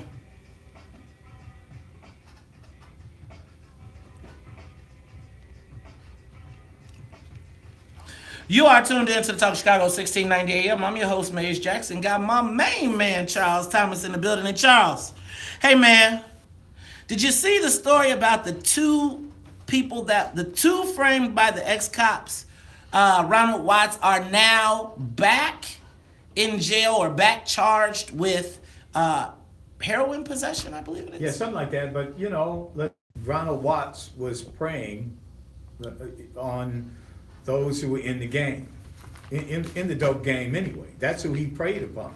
So the report that these guys emerge again as suspects in other cases, I'm not really that surprised by it. You know what? I'm gonna say I'm not surprised by it. I read it and I was like, man, here go these brothers that were freed. You know, oftentimes when you think of people getting out of jail, you think about them getting exonerated because of DNA evidence and there was a wrongful conviction. In this case, the issue was a bad cop, or quote unquote a bad cop, going after bad guys. Right. So they kept the bad stuff in the bad people's circle, sort of, right? I mean, I think the cops are supposed to be above, but you know. No, but that doesn't suggest that also, why were they in the game to be exposed to this bad cop?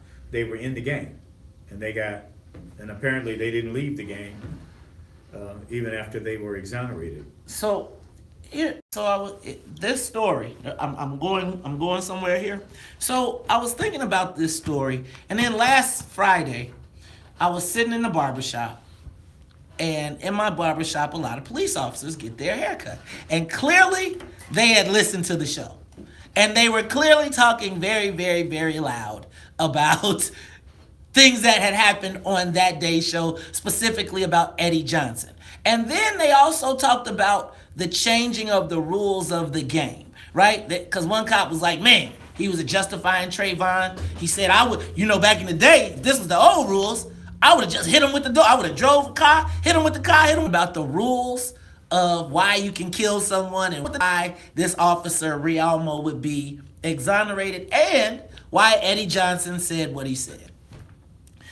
Then I take this story and I say, Charles, how do we deal with the cops when they deal with the bad guys? Like, is there a level of acceptability for dealing with the criminals? Right? Acceptability for what? I mean, they have rules that they should follow when they deal with anybody, criminal suspects. There are rules they should follow. I mean, I don't see where that is anything not to be expected. I mean, at all times. So in the case of, here we got these. So who's the bad guy here? In the case of these guys that went to jail wrongfully, right? But were criminals, or allegedly are criminals, who, after being in jail, getting released and put back on the street, chose to go back and sell, allegedly, drugs in that neighborhood. Was the cop right for taking the guys off the street if they were going to continue to destroy the neighborhood? Like, if he took out the bad guys that were actually bad guys and he used bad tactics to do it, is that a bad thing? Because he was trying to profit for himself. He was trying to get money. He was trying to get money for himself in the process of arresting these bad guys. He was shaking down the drug dealers. No, we can't have that. So what if he didn't? So if there was no money involved, if there was no exchange of money, are there rules that are, do we give the cops leeway to go after the bad guys? Because think about a person that lives in Chatham who saw their neighborhood change. And now that lawn that nobody could walk on is now being walked on, people sitting on your stump. How do we, and there's not really a law that says you can't sit on somebody's stump. How do we deal with the police when there are bad guys that are not following the rules and you can't get them with the regular rules? The Watts case is one where he was shaking down drug dealers. He was trying to profit personally. And that's not what you're supposed to do when you're the police. You're not out there to enrich yourself because you're the police. And there are rules against that. There's a creed, there's ethics, you just don't do that. And that's what he did. That didn't say, and the guys that got off because he was a bad cop, that's why they got off. And I don't know whether they were doing it, well, clearly he thought they were doing it. They were committing crimes when he took them off the street. And then they just confirmed that I know they haven't confirmed anything because they're innocent until proven guilty, but they're back in the game again, back in the dope game to the point where they're gonna be arrested. So, yeah, you know what? I know a lot of black folks that live in a neighborhood where their neighborhoods, they feel like they are not safe in their neighborhoods, right? And there are times when we give police the leeway, or we want to give them the leeway to deal with issues in the neighborhood, right? That don't always wind up with the person being in jail or going away. And I was just thinking about those police officers last week. Like, they literally were like, man, y'all have taken away all the tools in the toolbox. But when you live in a high crime neighborhood, police, what do you do? How do you deal in neighborhoods where you know it's knuckleheads? Do we lock everybody up? We know that didn't work. What role do the police have in the neighborhood in dealing with crime? And do you give them any leeway? Leeway that would go beyond the Constitution, that would go beyond the constitutional protections that are allowed any citizen of this country. Can they be allowed to go beyond that in order to keep the neighborhood safe? That's what you're asking. I know, because if I had a bunch of drug dealers in front of my house standing, that's my point. I would be, yeah, you're right. That's my point. I feel you, man, on that. But you know, that hits that slippery slope, as they call it. Because if you go out there and you start, strong arming all of these kids that are standing around, you think they might be selling drugs, you get them off the block. And therein is the question, right? Therein is the debate, right? Because if you live in a neighborhood, I bet you if you lived in Robert Taylor and you couldn't walk past your front door, or if there are communities, because see, I believe that there are communities where people ask the police to get loose. But there are. I believe that there are neighborhood, and I was listening to those police officers, and they were, it's cool. Those police officers felt justified in their actions. And in some cases, I was torn. Because let me tell you what, I do think I'd rather that police officer drive up and hit Laquan McDonald with the door of the car at 4 miles an hour than shooting him 16 times. I do think that I would prefer, in some cases, if I knew we could trust the police, man, I ain't gonna lie. I got in trouble one time. My mama called the police on me. But she threatened to call the police on me. That was enough. I was crying.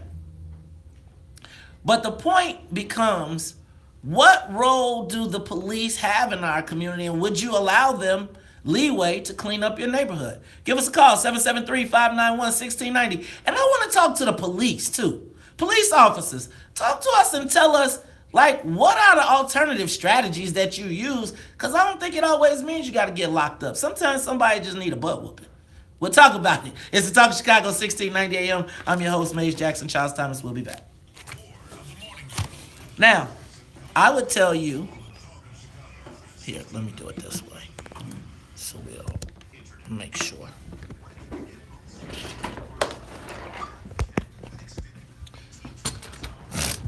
So now, y'all ain't gonna say nothing though. Y'all be like, the evil maze. The evil maze. I'm like, now are there rules to the studio? We've been doing this for how long? Okay, I'm through.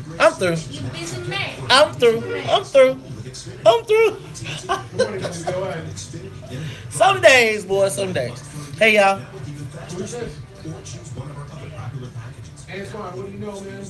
So what do you think about police? I mean,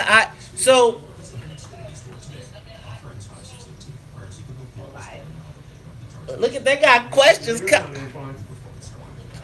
They got something they want to say? How y'all feeling? I will, Red Rocked. Dang. Which one is that? YouTube? YouTube is right there. Oh yeah, it's YouTube. Yeah, I just put it on the web. Oh, that one? Hey man, there were police officers that'll give you a whooping and not put you in jail. Just like it was teachers that'll hit you with a paddle and not throw you out of school. Right. But you have that human side of you. I mean, if you live in think about, when you think about the crack epidemic, the people asking for people to get locked up were the people in the neighborhoods, right? They jumped on those bills. So just like Bill Clinton pushed them, they supported them because they just wanted the crime out their neighborhood. And so it's like all times when we give up something so soon, so early.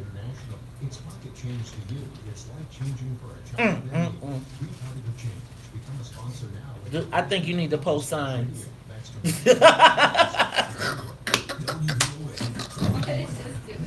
I would just post some signs. Hey, y'all, tune in tonight. Don't miss Celine. What do we say we calling it? Oh, boy.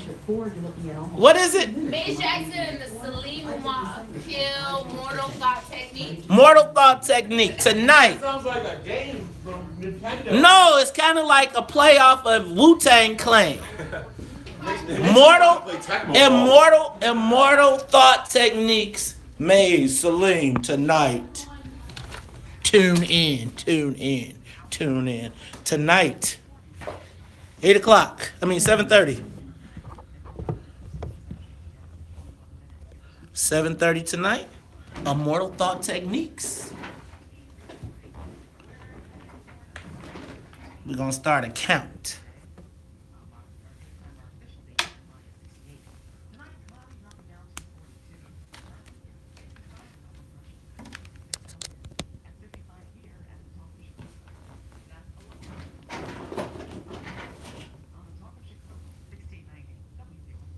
You must give to receive.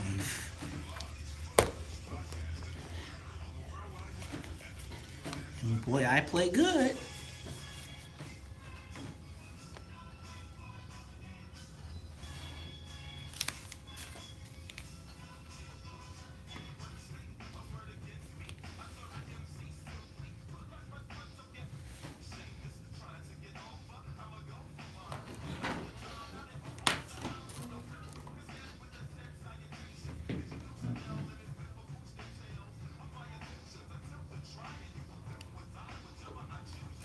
You are tuned in to the Talk of Chicago, 1690 AM. I'm your host, Maze Jackson. Got my main man, Charles Thomas, in the building. Y'all, we are talking about the police. You know, back in the day, Officer Friendly, I don't know if he was ever Officer Friendly, but he was a part of the community, and you knew who it was, and they knew who the good guys and the bad guys are.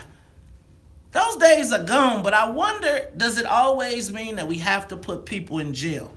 How do you deal with knuckleheads in the community and the police? Let's go to the phone lines. Antoine, you on the Talk Chicago. Hey, good morning. This is Antoine from Inglewood. What's up, Antoine from Inglewood? Thanks for calling, man. Okay, so I just believe that police should objectively serve and protect the community, meaning no planting evidence, no busting heads. If they see a person committing a crime, then they need to investigate properly and do their job accordingly, and just be objective about it, and so they can't use prejudice and things like that. Also, we have to look at the laws that they have to enforce. A lot of the laws are bent towards like things that should be misdemeanor crimes are being used as felonies. So yeah, that's why a lot of people are being locked up, because the laws that are being written in Springfield are aimed to incarcerate people in large numbers. Thanks, Antoine. I appreciate you. Let's go to Mike. Mike, you on the Talk Chicago. What's up, man? What's up, Mike? How you feeling, man? Hey, man, I must admit that sheltered life you had in Bolingbrook must have been something else. Actually, it wasn't, but go ahead. Look, Nobody in Chicago would condone giving police any type of latitude like that. Black folks in this city have been the victims of police throughout history. That's absurd. All they have to do is abide by the rules themselves. Get the crooks out of the cops. Then we'll all be all right. Mike, I'm with you, but it was funny. Those were black cops. Yeah, but with giving a black cop leeway in a black neighborhood, would you give a white cop leeway in a black neighborhood? Well, I don't look at black and white as the same in our neighborhood, but I see what you're saying. Mike, you're on the Talk Chicago. Good morning, Maze. Good morning. Maze, first off, don't be so naive. This is how we got Laquan McDonald, because we gave him leeway. First, they started off with the let's slap him a little bit. Then they started let's beat him with the club a little bit. Then they started off let's stick a little dope in their pocket. Then it goes on, it escalates. So you can never say to them, let's just turn a little blind eye and let's give them a little leeway. That's not how it goes, mate. They'll never stop. It always escalates. Yeah, you know what, though? The funny thing is, it's like I used to be the chief of staff of the 18th Ward. And what would happen is that all the seniors and all the people that was living in the neighborhood that didn't come outside because people standing outside, they would tell the police, do whatever, because they wasn't outside. And I guess the question becomes, what role do black police have in the black neighborhood to be right by our people? Kevin, you on the Talk Chicago. How you doing, man? This Big Rap, man. Big Rap, what's up, man? Chilling, man. Listen, man, I got friends that's on the police department. I'm talking about been on there 20 plus years and so forth, right? It's two different police departments, man, existing, man. You got your white privileged police department, and then you got your black police, man. There are instances where when police officers are fair and good officers, man, that they being punished by their counterparts on the force, man. I'm talking about getting down on them, launching bogus investigations on them, assaulting them, and even murder, man, because they claim that they too sympathetic to the black community, man. I've seen it happening. I got a partner right now that's been reassigned down to 311, and they try to put a bogus investigation on him, all because they had him investigating other officers, man. They had him investigating other officers for corruption, and then those officers were promoted and made commanders and stuff. Big Rap. So let me ask you though, bro. The question then becomes, because I believe that there's got to be some black cops live in black neighborhoods in a lot of cases. And I'm saying, what role do they have to be responsible to the young people in their neighborhood, right? That they don't want to lock them up, but all the time it don't have to be that they got to go to jail or get shot. Ronald, you want to Talk Chicago, 1690. Well, Maze, let me tell you the way to do it. Most of these cops don't even know who these guys is. The bottom line is you need to know who their family is, because once you start taking them to their parents, then you know where how to end the solution. That's what it is. Most of these kids doesn't live in the neighborhood. Most of these cops don't even want to take the time out to get engaged with their neighborhood or the family. And if you get engaged with that neighborhood and that family, then you can end all of these kids hanging out in the streets once you let the parents know, look, you're going to have to do something or we're going to have to do something. That way, it would be dealt with. So, not, So what you think the police should do? So are you saying the police should grab them by their neck and drag them to the house? No. What it is you got these young guys where there needs to be a system, need to be taken right there to their parents and let them know, look, we know what your son's doing, so this is a warning to you to let you know we know what they're doing. Thanks, so Rob. this way they can't say, oh, I didn't know what my child was doing. I think they call that community policing, that, an officer is involved in the community and he knows how to gauge his behavior professionally, because they have to be professional law enforcement officers. I remember what happened in Los Angeles right before the Rodney King situation. They had a horrible problem out there that really was part of the OJ investigation. They had such a horrible, horrible culture in the department. Apparently, in these last 25, 30 years, that's improved in Los Angeles, and it's not perfect by any stretch, but it's improved apparently, and those cops aren't the same, they don't have the same culture that they had 25, 30 years ago. Seems like the answer is for the cops to be partners with the community instead of overseers of the community. But y'all know what? It was a shocking and appalling conversation. And I brought this up today because I just thought it would be good for us to discuss it. I don't think that we should give police officers leeway. I think there should be rules, there should be a standard. But it'd be interesting to see that it was black cops saying, man, y'all took away my ability to hit somebody with a cop. I could have hit him with a flashlight. And I'm saying to myself, brother, is that how we deal with our people? But apparently, in some cases, they think it is. Look, ladies and gentlemen, we'll talk about, when we come back, tune in because we have Dr. Claude Anderson. We Powernomics, plus 100 questions you didn't even think to ask. We'll be back after traffic news and the weather. The talk of Chicago and the voice of the nation. 1690 WVON, Berwyn, Chicago. 55 degrees in Chicago this morning. We're headed near 7. All right, y'all got to give me just a few minutes because I do need to do just a little bit more review for Dr. Anderson.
Uh-huh. The president was tweeting about Syria this morning. Correspondent Bob Costantini. The morning tweet from the president never said when an attack on Syria would take place. Very soon enough. That's in contrast to Wednesday morning when Mr. Trump tweeted back at Washington Post. One day you'll all understand. Was Common had an album called One Day It'll All Make Sense. What was it? One day it'll all make sense. Stay tuned. Hey, y'all, tune in tonight. Immortal Techniques with Maze Jackson and Salim Wakil. You do not want to miss it.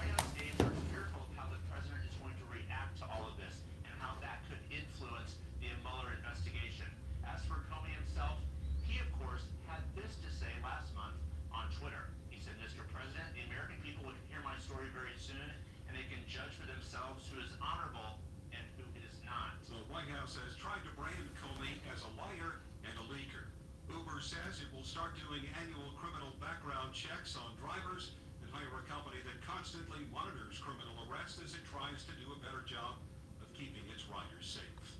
I'm Mike Moss. Ooh-wee. That's going to be a big one. I think we should try and talk about that one tomorrow. That's going to be a big one. Very, very, very big one.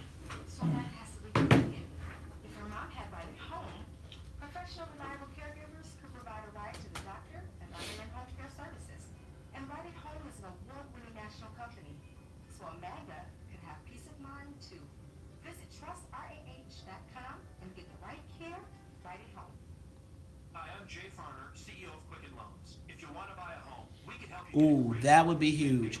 We got to get them on the show tomorrow. Let's get them both. Let's get them both.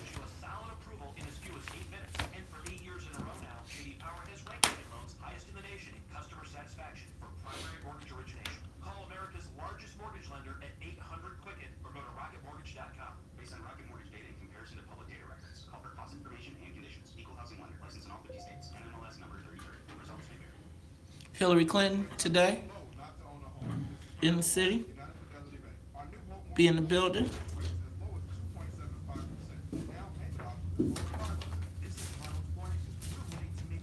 I think let's know.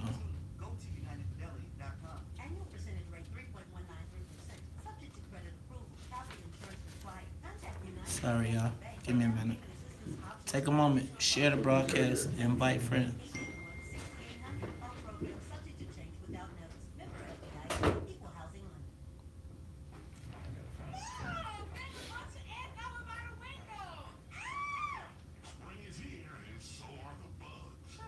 I'm sorry.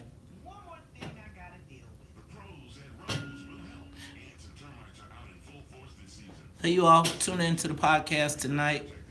Maze Jackson and Salim Muwakil present Immortal Thought Techniques, 7:30 Facebook Live. Tonight, we'll discuss the intergenerational reconnect. The reconnect.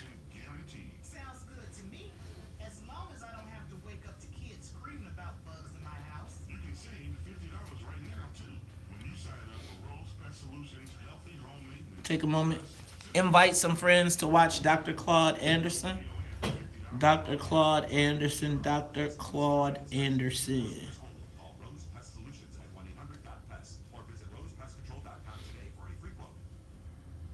This traffic report is brought to you by SOS Children's Villages. War, poverty, and disaster have left millions of children around the world orphaned, abandoned, alone. When their parents can't be there, SOS Children's Villages is there in 134 countries, including the U.S. To make a difference in a child's life, go to SOSUSA.org. That's where you get tickets for this thing. Pardon? That's where you get tickets for the thing we're talking with Dr. Boyce with. Oh, Not Boyce. That's how you get tickets. I mean, yeah, that's how you get tickets. I'm sorry, Dr. Anderson. Pardon? That's how you get tickets. drboycechicago.com.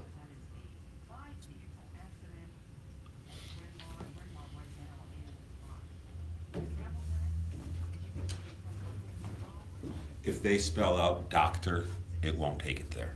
Okay. Okay.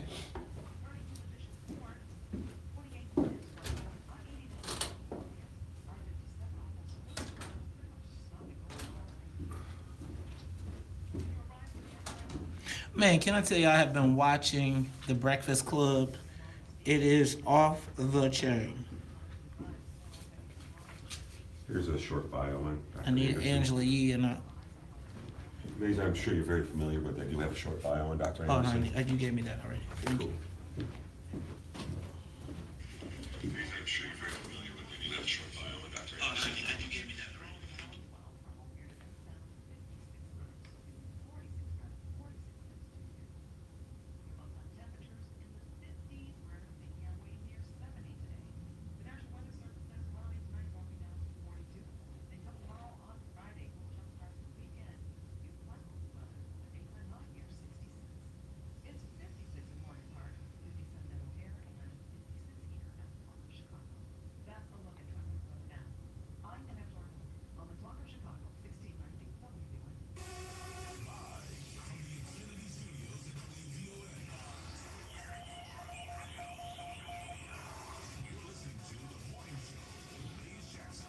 Take a moment, share the broadcast. Immortal Thought Techniques tonight.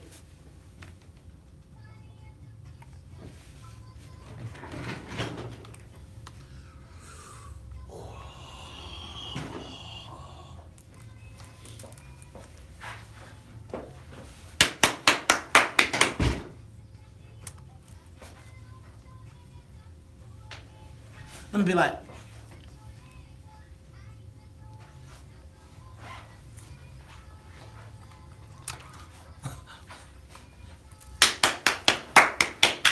stay there. Uh-oh, we got other people joining us. Stay tuned.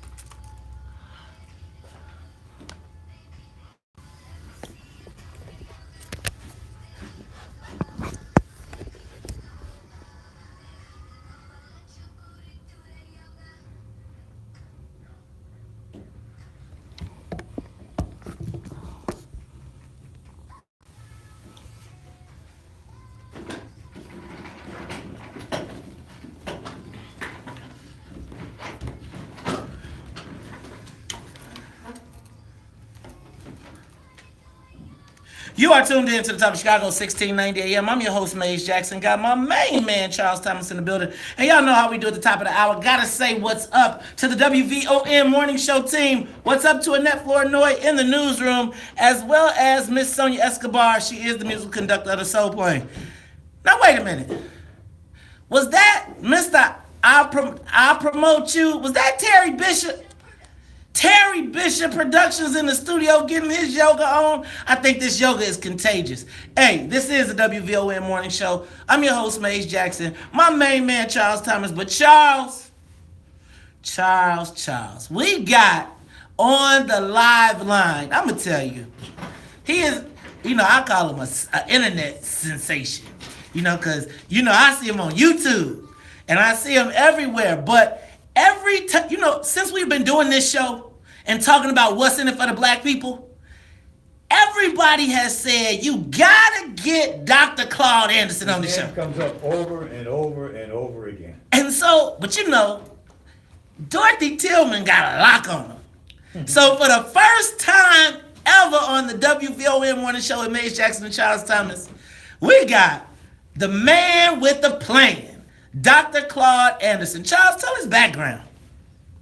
Well, he's president of Powernomics Corporation of America and the Harvest Institute. Now, Powernomics is a company that publishes his books and produces the multimedia presentations in which he explains the concept of Powernomics. And that's what we want to hear about. We want to start there. Good morning, Dr. Anderson. How much am I going to pay you all for those compliments both of you just gave me? You know what? Just give us some free tickets, man, because we coming to town. Maze talks about that bag, man. We want that bag. That's been a central theme of this program. How do we get that bag? And that's what I'm coming for, because I truly love black people like the two of you. I just love black folks that love other black folk, and we're going to start playing as a team. So I'm coming to Chicago. I'll be in there, I guess, all day, and I'm going to do something that I must be doing it either out of insanity or a great love for black folk. I'm going to spend all day from about 8 o'clock in the morning until about 5 o'clock in the day on the stage by myself with a PowerPoint presentation trying to deprogram black folk in America and show them in systematic terms as a forensic historian to do what they've never had before, is to break down everything that got them locked and boxed in this society. Starting with the United States Constitution and going through every document, every scheme, every practice, every policy that they use to lock and box black folk and keep them in a structural inequality. And that'll be going on at the Harold Washington Center on Saturday morning. And I'm definitely going to look for the two of you to be there. But I'll take whatever questions you got this morning, because right now I want black people in Chicago to understand that contrary to anything they hear or have heard in the last 50 years that came out of the mouth of a black person or a white person that talked about black folk progressing in America, they were lying to you. Black folk are not progressing. In proportional comparative terms, we're exactly where we were 150 years ago in the end of the Civil War. We're still carrying 6 to 8 times our fair share of all the negatives, the inequalities, and the social pathologies in the society. They've used all kind of schemes and techniques and like public policies of benign neglect and public and political correctness that take all the resources and benefits and rights that should have gone to black folk and redistribute them to immigrants, to women, gays, and other fabricated groups. I'm there to show you exactly through PowerPoint lectures and technology to show you every trick that was used. We're going to start coming together and playing as a team. We're going to change all of this, and I'm going to deprogram them. Dr. Anderson, so you got me fired up. I'm ready for you now. But look. That's my girl. I'm going to look for you. First of all, I'm not a girl. Did you call me a girl? Oh, see, now I got to cut you. Now I got to cut you. Dr. Anderson, you know what? You ain't the first, but this is Maze Jackson. Let me put my Maze Jackson voice on, right? See, this is like why I don't like going through the drive-thru, man. But Dr. Anderson, real quick. Yes. Talk to me about what are the principles of empowerment? Principle of power, there are certain basic principles. First one is that Powernomics comes from some very simple things. Power is a definition which says to move things or move people in life. And whether it's an inanimate object or person, you must have power to move it. Otherwise, it won't move. And economics comes from the fact that economics was a Greek word. And what I did, I took economics, I cut the echo off of nomics and pushed the back part of nomics up to power. Said powernomics. Powernomics together is a new concept that I created about 30 years ago. It says we must have power and money, and bring our people together so they can pool their resources. All their resources, their bodies, their money, their wealth, their culture, and everything, and pool it and therefore expound it, so and increase it, and then go in a vertical manner. So everything is vertical. Go up until we can learn how to be a competitive group and self-sufficient in our society. And what black folk can't make it now is because of a very simple fact that in this society, your equal opportunities, your rights are not determined by social integration nor civil rights. It's determined by what you own and control. And black folk now is exactly what they were, as I said a few minutes ago. In the 1860s, black folk own and control in this nation 1/2 of 1% of anything of value. There's no way on this earth, in practical or theoretical terms, that black folk can be a competitive group in this society, owning and controlling 1/2 of 1% of any wealth and power and resources. And that is exactly how it was fixed in 1890, the first act of Congress in 1790, after the ratification of the Constitution. We don't own and control anything to be respected and appreciated in the society. And say, now what I'll be demanding across this nation, you'll hear me Saturday telling you this, is I'm telling everybody that black folk are an exceptional people. And exceptional, that means special. And that's for a very specific reason, because across this nation, in over 100-some years, this nation's elected officials and civil rights leaders love to boast about we're an exceptional nation, which means we're a special nation in the United States because we have a cradle of democracy, because we have equal opportunities for people to vote, and because we are open doors for immigrants. But see, and if this nation is an exceptional nation, then inside that nation there are some exceptional people, and that's black folk. Black folk are an exceptional nation. So, Dr. And I'm Anderson, totally resentful. Let me stop you right there, because you said black folks are an exceptional people. Why does it seem like if we're an exceptional people, we can't seem to get ahead in this city, in this country? Because you go back to the Constitution. I'm gonna go through all that. Because we voluntarily allow people to reduce our exceptionality by pretending that somehow that we've never been treated any differently than any other group in this country. And that's the biggest lie they ever told. And they equate us to all these other groups, fabricated groups. Nobody in this nation has been treated like black folk or maltreated like black folk. And I can run through 20 things to show you we are a distinctive group. We're the only people in this country who are denied the right to vote, denied the right to be a human being, denied the right to enjoy the fruits of our labor. How does that play out? How does that? Because you know what, Dr. Anderson, I hear people talk about that all the time, and then you get into American society and they say, man, that was years ago. I mean, how does that play out now? We got all the same opportunities to participate in this country like everybody else. No, you don't either. No, I disagree with you. No, you don't. That's not correct. You got the system is stacked by you. And this is the wealth and the group and follows the wealth and power follows the group. You are the only planned minority in the society. You're the only play. All these things you hear about in recent times, they are the third whale in the society. As an example, you hear about stuff like gun control. The gun control stuff came into existence in 1643. And because the weapons, the Second Constitutional Amendment came in, that was against black folk. They denied black folks the right to be armed because you were being induced into slavery. And but nobody brings those issues up about why we have gun control, why we have munitions, why police are killing black folk. They kill it because you were denied the right to arm yourself, to bear arms, and that was locked into the Constitution so that you could be monitored and controlled and put down in case of a slavery vote or riot. Stop right there. Stop right there, because I got to go to traffic and weather. But when we come back, we are going to continue this conversation. Man, I'm usually the one that does the talking, but Dr. Anderson, I'm just sit back and let you go ahead and roll with it. We got a couple more questions. We'll talk about it all when we come back. It's the Talk Chicago 1690. More of the morning show with Maze Jackson coming up on the Talk of Chicago.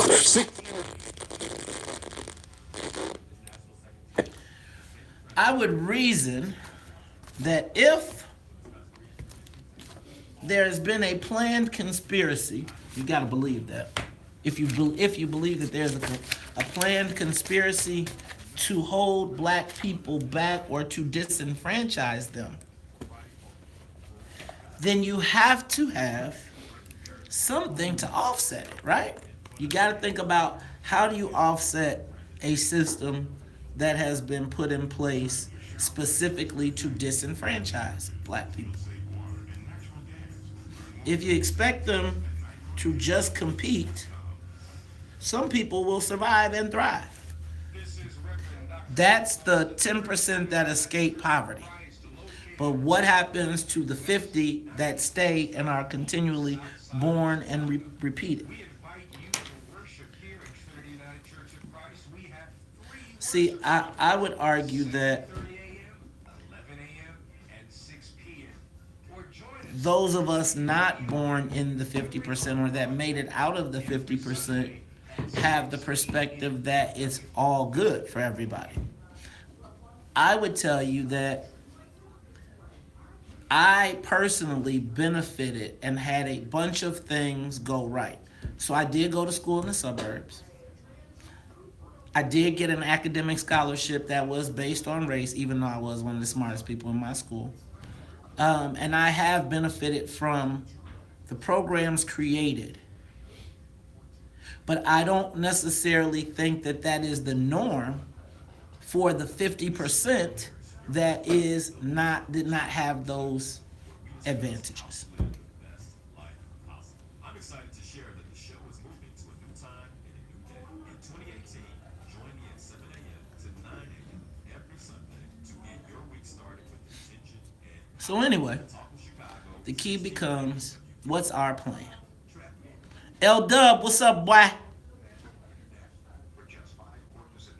Shout out to Sharon, Caesar Man, Francis Lake, Maurice Newman, Queen Sister, Carlton Brown, Tucson.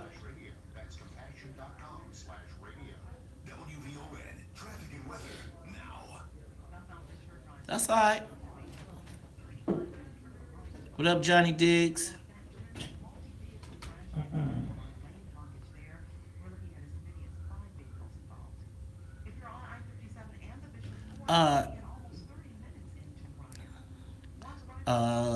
Steve, actually, well, let me not even deal with that.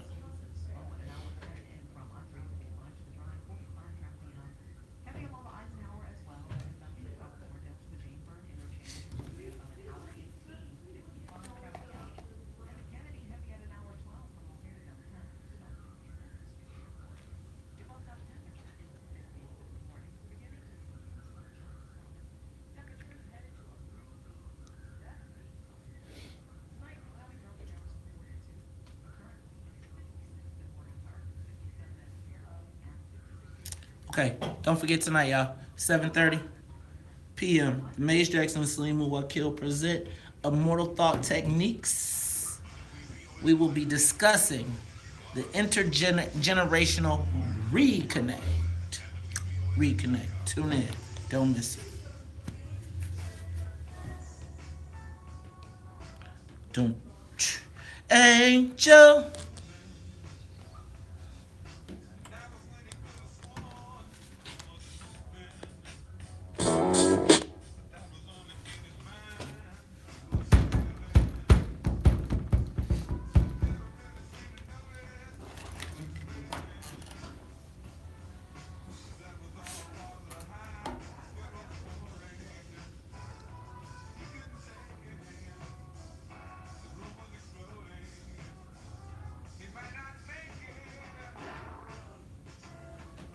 You are tuned in to the Talk of Chicago, 1690 AM. I'm your host, Maze Jackson. My main man, Charles Thomas. We are talking to Dr. Claude Anderson, Powernomics. Dr. Anderson, I mean, with everything that has happened, I'm glad you got that cert right. But with everything that is going on in America right now, man, why does it seem like black folks just can't get ahead? And do we need anything to give us like a boost to get moving, to participate?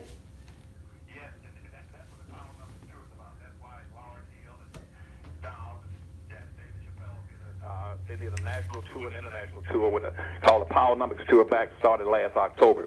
And what Boris Watkins is doing is picking it up now, bringing that tour to you, right home to you. This is my last year in trying to engage in fighting these issues for black folk. I've been doing it for 50 or 60 years.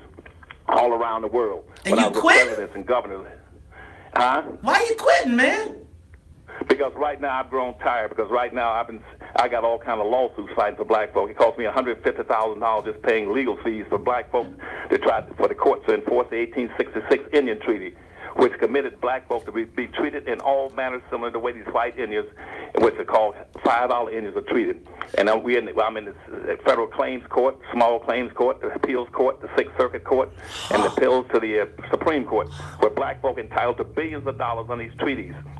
But I have to fight all these battles for this. I got about 5 lawsuits in on behalf of black folks across this nation ever since I left the president and everything else. And Dr. Anderson. And cease being with governors. Then right now I can't wake black folk up because most of them are simply sitting around enjoying the fruits of a social illusion. And they've been brainwashed into believing somehow they're progressing when in fact they're looking in a mirror and going backwards. So what do we need, Dr. Anderson? What do we need? What do black folks need to get right? We got to remove ourselves from. That's what we're going to discuss all these things on Saturday. We got to be taken out of that very broad and ambiguous bag that they put you into in the Constitution. See, black folk don't understand the nature of the Constitution. Most of your leaders keep talking about we got rights, and no place in the Constitution that guarantee black folk anything. And what the founding fathers set up in 1789 in Philadelphia, they said we're gonna write a United States Constitution to operate and guide this nation. But we got to and profess that all men are created equal and got certain rights and privileges by God. But they say how we're going to do that at the same time we're going to enslave these millions of people and use them as a labor class for personal confidence and enrichment. They said what we're going to do is they spend a whole week debating that. And then the Constitution said what we'll do, what we're going to do is, yes. And we fast forward to 2018. We had an executive from the Nielsen Company tell us a few weeks ago that black people spend 1.3 trillion, that's with a TR, dollars a year. How do we take that money and uplift ourselves economically? What do we have to do generally? Okay. Very simple. Okay. All you got to do is first of all, break yourself out of this social illusion and go back and do what every other group do. First of all, go back and rebuild your black communities. You've been deluded to believing that somehow that you can get power and wealth and resources by socially integrating. Integration is a weakening process. You don't strengthen anything by socially integrating. You don't see Jews integrating with all the other nations, all the other religions around the world. Only black folk have been persuaded to go into social integration. You got to go back and rebuild these communities. That's the first thing. And in those communities, that's where you store your history, your culture, your wealth, your origination. Does that mean that professional blacks, so-called middle-class blacks, need to go back to geographic areas that are predominantly black? Not necessarily. Not totally. They got 2 choices. They either go back and rebuild your black communities, or you develop a strong sense of a black community. Just like the Italians. All the Italians, when they moved out of Philadelphia, they had a little Italy up there. All the blacks that moved out of Little Italy, they still had a commitment to go make sure every week they respected, appreciated, and protected Little Italy and all the blacks and all the Italians that were living in Little Italy. Everybody does that. All across this country, the first thing that an immigrant does when he comes to this country is they say, I'm going to find me a group of people that look like me, walk like me, talk like me, and act like me. I'm going to build a community. Black people are the only people in the United States that do not have not one single solitary community. All we got are neighborhoods. There's no way, again, you can be a competitive people with a neighborhood. A neighborhood is like a bucket with a hole in it. What about, you don't have it. You don't. Go ahead. I'm sorry. Yeah, I'm going to shift to public policy here for just a second. What about these black conservatives who say that if you raise the minimum wage to $15 an hour, as they're trying to do here in Illinois, that it will inhibit the growth of business in neighborhoods? Well, see, those conservatives are misleading you and bamboozling you. Same thing about, you got to understand that conservatives are the same people that enslaved you 460 years ago. No, never listen to a conservative. A conservative comes from the root word to conserve. To conserve means to hold on to what you got. If you don't have anything, what have you got to conserve? You ask a conservative, what are you conservative? Food stamps, welfare, public housing, and a job. The black kid, there's no way a black can be a conservative. You got a lot of blacks running around calling themselves conservative. That's like a rabbit running with the hound dogs trying to pretend he's a friend to the rabbit. Don't you get a look? Okay, I just wanted to, because we had a guy in here yesterday saying that kind of thing, and I wanted you to respond to it. Dr. Anderson. So, I'm looking forward to this this seminar. Now, tell me again where it is. Tell me what's going to be happening again. No, the two of you are going to be there before I even ask. If you two have to be there, I'm coming after you with my knife. Nah, you know what? If you want, now see, that's you coming with your knife, because you going to get Dorothy and y'all going to tag team us, and y'all going to come up here with a knife and a gun. Look, Dr. Anderson, tell us where our listeners can come to see you. Okay, we'll be there. I'll be there in the Voice Watkins program. Will be running for 2 days this weekend. I think it's be running all day Saturday and half a day on Sunday. I'll be speaking, I guess, Saturday morning starting about 8 o'clock. It's going to be at the Harold Washington Center. I think that's on about 57th and Martin Luther King Boulevard. 47th and Dr. Martin Luther King Boulevard. Right, okay. And I want every black that can walk, talk, crawl, or run, or jump to be there. Well, you know what? I'm going to tell you what. All of y'all, everybody, make sure you get tickets. You can go to DRBOYCE Chicago.com for tickets. Now, let me just tell you what can't happen. We probably can't put me, you, and Dorothy Tillman in the same room. Well, you know what? I'll be in the audience because, boy, that mic would be hot. And it probably wouldn't even get a chance to breathe. Dr. Anderson, man, you have been one of the guests that we have been really trying to get on the show. We got to have you come in the studio one of these times when you hear if Dorothy Tillman will let you get free. Well, I'll do that for you all. And I said, that's one of my weaknesses. I hate to say this in the public. I just love black folks. And all my life, I've just hated the fact that everybody's beat up on and mistreat them since I was a small kid in North Carolina. I always hated that. And I will not, under any circumstance, let everybody treat blacks as if somehow they're no different from all these other people coming into this country, that all people have contributed equally to the development of this country. That's the biggest lie that was ever told. That all people have contributed equally to the development of this nation. Black folk are the oldest people in this nation. 99% of all the blacks in America are direct descendants of slaves. They were the people that built the nation. They were the people that they were the engines that drove economic development. They built the roads, the highways, the bridges, the canals. I gotta stop you right there because I gotta stop you right there because I gotta go to traffic, news, and the weather. But Dr. Claude Anderson, he'll be at the Harold Washington Cultural Center this Saturday, 47th and King Drive. Get your tickets, drboychicago.com. Dr. Anderson, thank you for being here. We'll be back after traffic, news, and the weather. Live from the WVON newsroom, here's our news now. They said running with the hound dog. To be a lovely.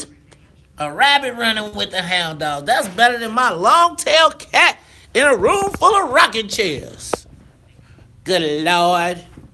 Lord, Lord, Lord. Can you imagine him and Dorothy Tillman on one show? Can y'all take a moment and share the broadcast? Okay, could y'all imagine him and Dorothy Tillman on one show?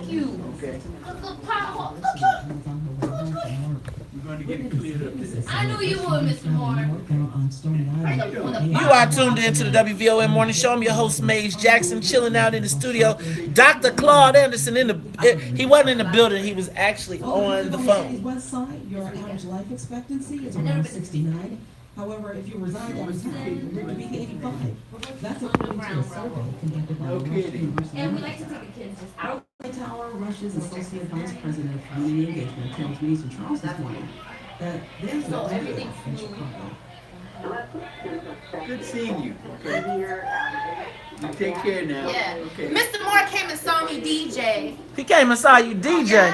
Because you know why? Do you know, Mr. Moore, that Sonia is the human drink magnet? Did you buy her a drink when you saw DJ? Did you buy her a drink? You don't have this. Yeah, you did. Because Sonia, everywhere we go, if I want a drink, I just go stand by Sonia, and all the fellas come around and get a drink. And I be like, you don't want that. I know where to stand. Psychology. You don't have to answer any more questions, Mr. Moore. But he went and saw me. We had a good time. In 2016, after she was sold for sex on Backpage.com. Why are we? Because Channel 7. What time? How much time I got left? This is so blessed, and I thank you, Mr. President, so much for signing this bill into law. Let's see. The legislation weakens Child. for websites that Okay. Thanks, Mr. Moore. Financial boost to help fight crime and a $10 million grant. I got a call.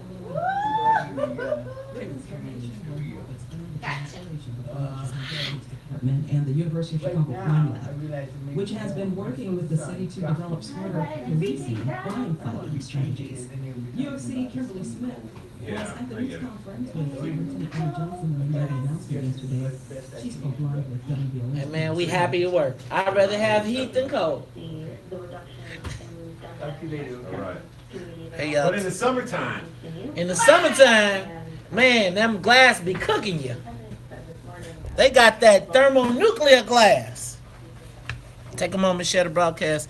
Have y'all shared that with some of your friends? Have you invited your friends? Steve Dahl keeps the temperature in his studio at about 65 degrees. Ken Griffin Same with Mancow, is same with Roe. They all keep it cool in their rooms. doctors are the You lowest have to. You just get too hot. Otherwise, of their pay scale in drag. the industry. Brings you A new down. review of Makes the you tired. salaries show that the average When I go to annual Florida, pay all I do is is nap. $100,000 a year. When I go to Florida, I don't go to Florida. Because That Florida time I went sucks. to Florida. I need a twice. vacation, man. Florida Listen, go sucks. to Miami and take a day Is published in to Physicians the Bahamas. You Compensation take a Report. day trip. The Get on the reviews cruise, go to Bahamas one day, you back. Maze, remember that island that totally got wiped out with, not Bermuda, but Barmuda in the last hurricane? There's an island near Bermuda called Barmuda. I think it had 14,000 residents. The whole island got Sports wiped on out. WVON is brought to you by Unbound.org. There's nothing there now, maybe a couple hundred people. Some caller the other day said, hey, that should be the new Wakanda. Yes, we are. Because there's like, there is infrastructure, sewer and all that is there, but everything above ground got wiped. Electric, everything, houses, all the structures. But there's an airport and everything there. Really? Barmuda. Wakanda, Wakanda, and Barmuda. He said, he just get some investors. Take a island moment. Probably go cheap. Hey, Oscar, what's up? Good morning, Mace, to you and the crew, and also Sonia. Thank you, my man,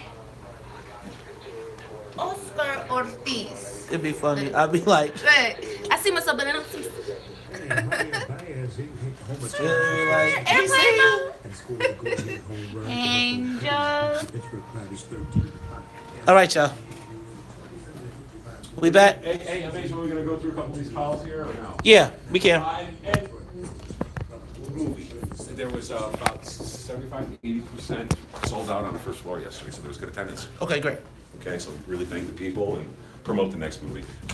Yeah, we're hosting the next movie. Promote it. Don't tell me what to do. Make a big deal out of it. Don't tell me what to do.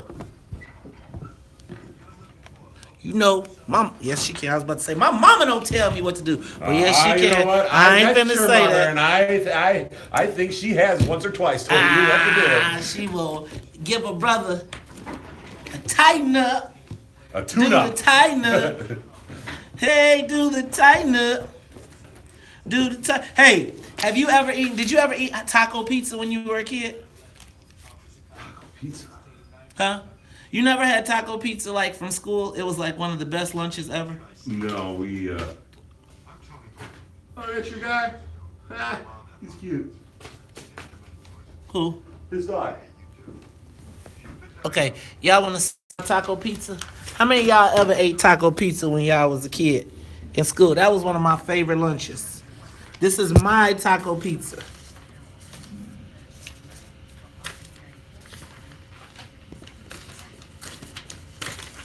Y'all know nothing about no taco pizzas? Todd, you don't know nothing about taco pizza, man? I can't, the concept, no. Can I tell you what? Taco pizza was like one of the best lunches in school. Okay, that looks okay. Man. Maybe, So I is did there my- meat on there? Huh? Is there meat on there? Yes. Like chorizo or something? That's chorizo Yeah, I'd eat that. with taco sauce. Yeah. Then I got some chopped, You made that? yeah. I love taco pizza too.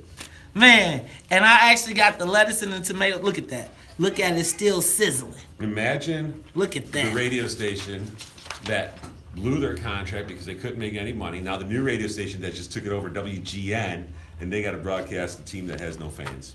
We Except got for fans. Charles. We watch it. Yeah, dog. This Yeah.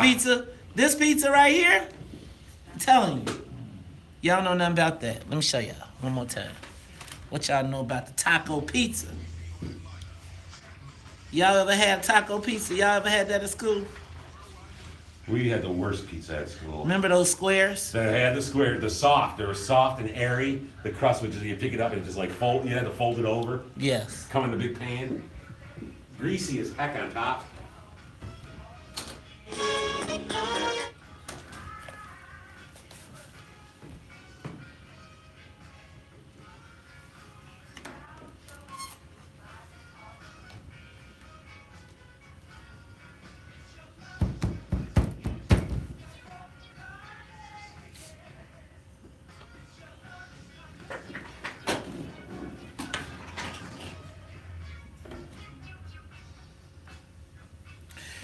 You are tuned in to the Top of Chicago, 1690 AM. I'm your host, Maze Jackson. Got my main man, Charles Thomas, and every day at 8:30 it's Charles' Choice. Charles, take it away.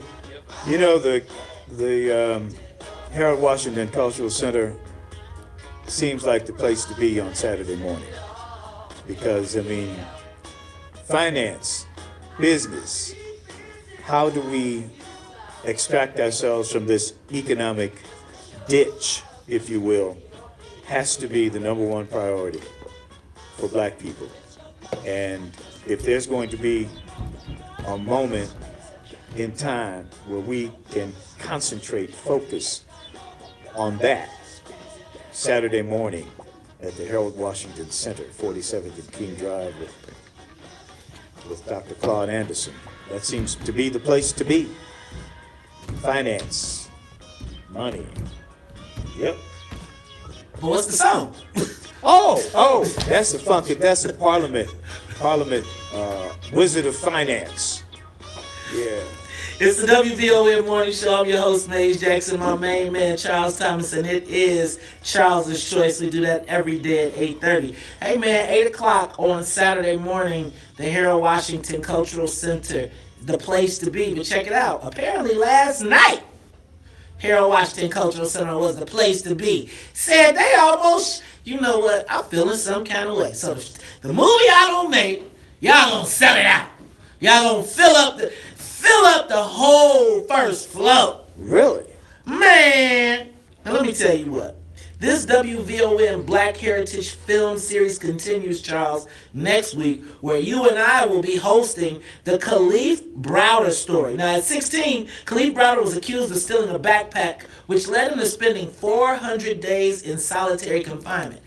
Hey, man, did you see it? Hey, man, no diss on Maya Angelou, but this Khalif Browder film, this is some powerful stuff. Man. That's about what's happening right now. Right now, it actually is one of the key drivers to the bail reform system.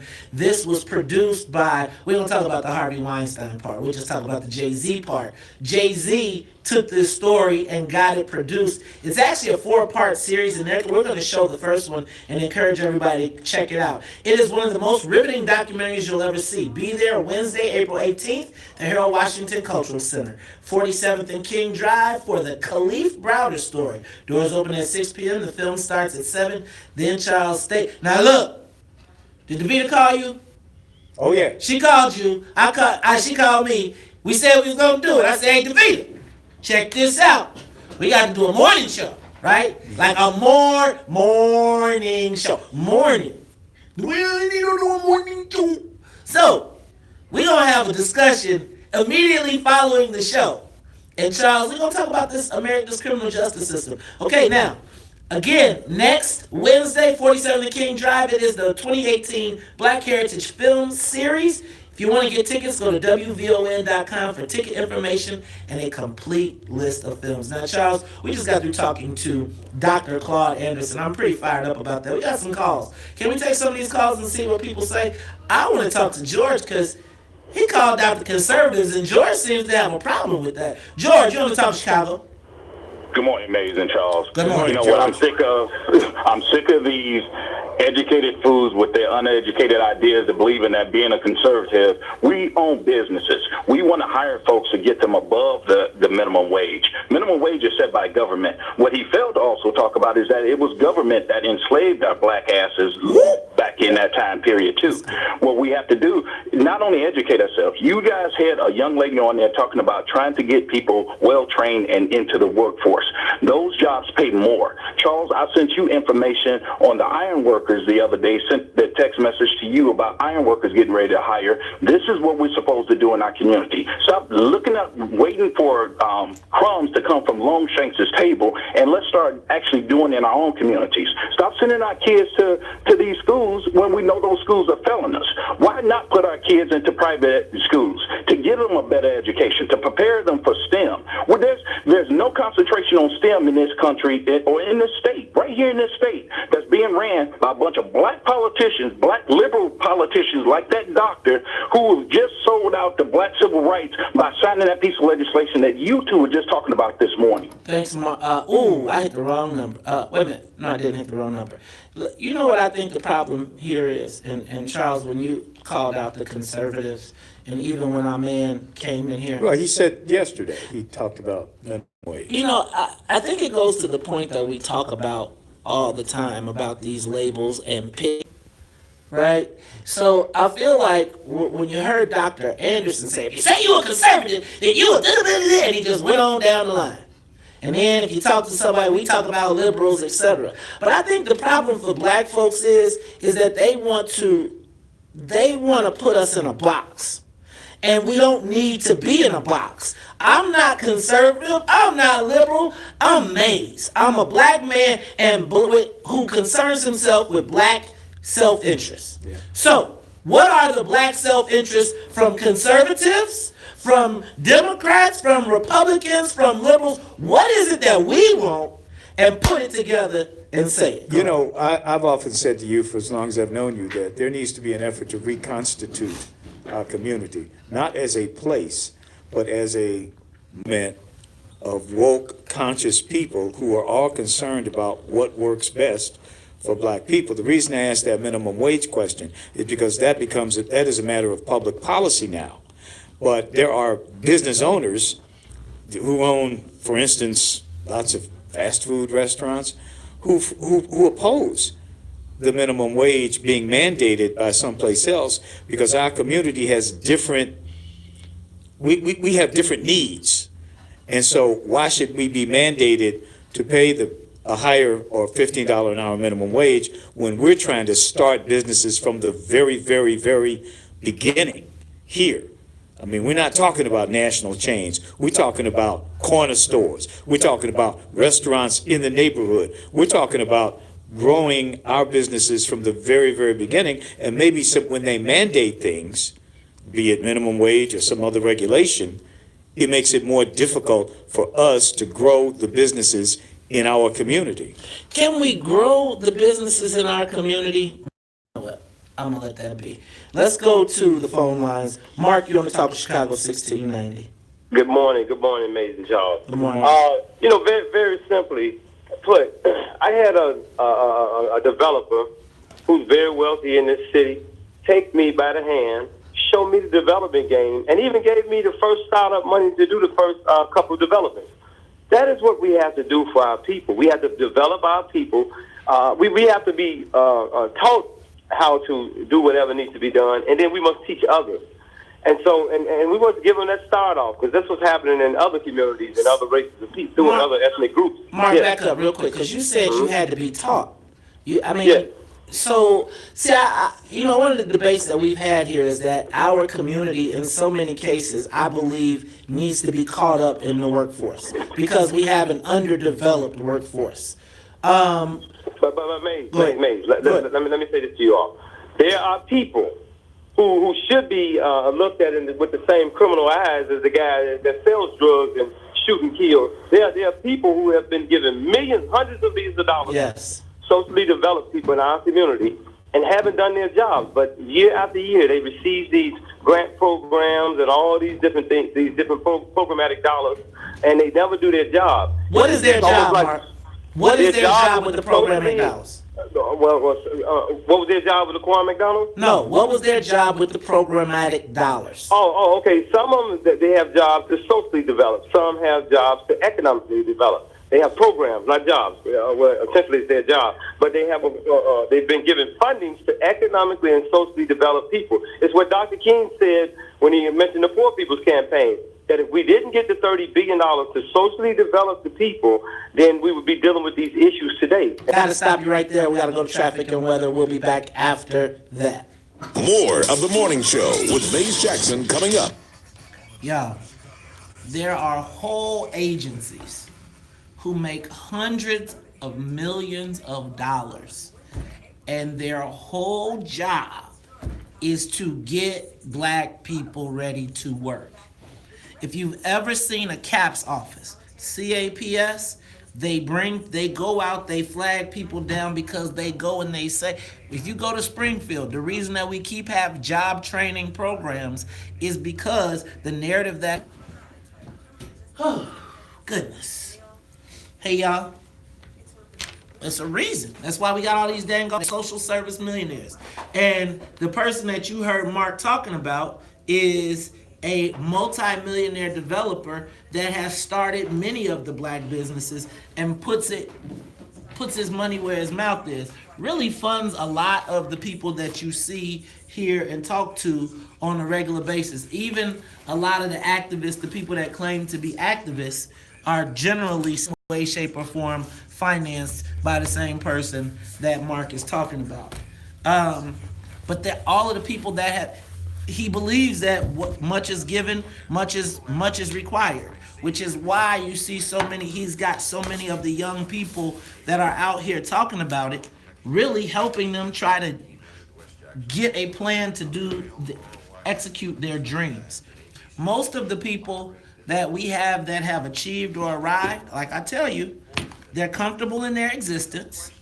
You know, they can write a check and walk away and feel good about it. But it doesn't deal with the fact that, right, it ain't those of us that are in a good spot. It's those of us who have been victims of all this stuff that we talking about that are the ones that are 10% chronically unemployed, right? And if those people are chronically unemployed because everybody else is picking up a job, what do we do for them? How do we get them reacclimated into society? Again, I talked about my buddy, 40 years old, never had a job, never had a 1099, never had to fill out a document. Now he's talking about he want to work. How is he going to work?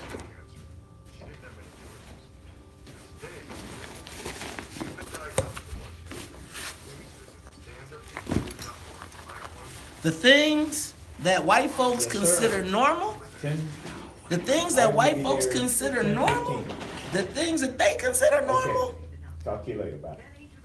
are privilege to us in so many communities, right? The things that we had at Bolingbrook High School is just the norm. Those aren't the norm for a lot of our young people that are trying to compete against everybody who's had it. It's a reason why U of I has only 500 black students. Are black people inherently dumber? No. But they have inherently less resource when it comes to education. That's the reason we have Rep 104 at U of I. That's why most of the kids that come to U of I from city schools have to do on a 5-year program because the school has acknowledged, right? The school has acknowledged that the educational system is not equal. Now, when they leave, they should be caught up, but that's a special accommodation. Keep testing me.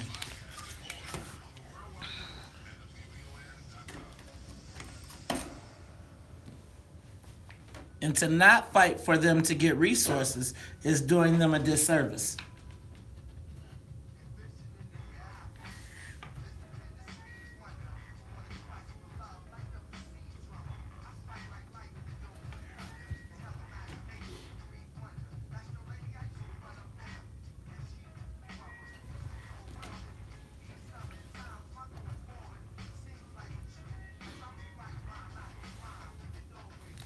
You are tuned in to the Talk Chicago 1690 AM. I'm your host, Maze Jackson. Got my main man, Charles Thomas. And Charles, it's been a great show today, man. Yeah, chock filled with information. Man, you got to talk to Dr. Claude Anderson, man. I've been waiting for that forever, man. You know, I felt some kind of way. I used to be like, Ty, get us Dr. Claude Anderson. He'd be like, nope. Ty, get us Dr. Claude Anderson. Nah, that's Dorothy. Yeah, I thought the earlier conversation about this movement to teach LGBTQ, what is it, IA, in the schools, that was an interesting conversation. Well, I think that's something that we got to talk about. I think we got to stay on top of that issue, right? I want to know first of all, black folks, are we supportive of our kids being taught LGBT? Like, so they got to teach a unit, right? So how do they do that? I don't know what that means. I mean, I'm not an educator, but they're going to teach it. And the state's going to tell the schools, at least under this bill, you must teach it if you want to get this state aid. Now, can I ask you a question? Can I be against that and not be a bigot? Or can I be against that and them not be able to say I'm homophobic or I got a problem? Because you know the next thing I'm going to get out of here, I'm going to go to the little Hillary thing and they're going to be like, he don't like... You're going to be against that and you're going to be a Republican. Man, you can't be black and be a Republican in Illinois, man. Well, I'm going to just say this, Charles. This is one of those issues where you get to see who's really on your side. Right? Black folks, you get to see. Yeah, but then people say you get to see a lot of these people that are into the Democratic Party talking points, they say we get to see who's on our side. And that's how they do that. So, but you know, we talk about the difference between the Democratic Party talking points and what black folks talk about. And so that's what we gonna keep on. You know that last nerve they got? I'm about to find it and I'm about to jump on it. Because we have got to make sure that our voices are heard in this. Now, if y'all say it's all good, that's fine, because I send my kid to Catholic school. But one of the things that somebody also pointed out to me is this going to be another way to drive black folks out of schools? Is not even just black folks, but is this a way to drive people out of schools? Are people going to start putting their kids in private school because they don't want morality? They don't want their morality compromised in school. Child, I tell you, that would be a reason to make me move my kid. It also takes money to move your kid from the public school to a private school that fits your beliefs, if you will. I mean, that's difficult, but this is public school they're talking about. So they're taking it right to you, and a lot of people don't have the choice. Man, and I agree. And then you got the legislature trying to kill the school choice voucher thing. Yeah. That's, you know, so take away the black people choice to pick. See, y'all don't want to mess with your boy. See, it's like y'all don't see when we get close to making a change. So this is what they want to do. They want to tell you can't have no choice when it comes to where you spend your tax dollars to send your kid to school. But you have no choice when it comes to whether your kid will be programmed with morals and values that you don't necessarily concur with. I think that's a really big deal, man. That is a big deal. That was a very good observation. I'd forgotten that one. Well, now they all trying to peel it back. JB said the first thing he gonna do is repeal it. I said, I thought that he was opening up a can of worms with that downstate stuff and the Catholics, man. Because the Catholic Archdiocese is all over that. Yeah. Charles. He didn't have a good week, or hasn't had a good week. Man. I'm going to tell y'all, after talking to Dr. Anderson, there is a conspiracy for black folks. You know what else I thought, though, was pretty cool? Was the idea that the medical industry has decided that with all of those, they hire 6,000 new people every year, $1.8 billion. They said they would be one of the largest, if you put all those hospitals together on the west side, they would be the largest employer. And they've decided they're going to start pulling their money together to do not just to do an outreach program, but to give people jobs. Ooh, Negrotific poll. Hey, Charles. So Ty came in here with the results of the Negrotific poll. Guess how many people said they want their kids taught LGBT in school? Zero. I would believe that. Zero. So of the call, so it's 5, 10, 15, 17 to 0 is the vote. But you know what? Y'all was the same people that told me that T.O. was going to run away with it, too. I ain't trusting WVON listeners. We going to look up Charles. They going to vote. Sorry, though. Negrotific. I'm telling you. Do you want your kid? Hey, man, what happens when your grandson come home talking about, Granddad, come on. Let's go watch My Two Dads. I love that show. And we learned about them in school. Charles, because you know they're going to have books. Yeah, but how those textbooks going to be illustrated? Charles, man, they got them already. Really? They have them already. Two dads, Becky's two moms. Yeah, hey, bro. They have created a lot. Hey, man, I know a guy who told me he wanted to have him a gay guy said he wanted to have a black designer baby that was mixed with blue eyes and curly hair because that's just so cute.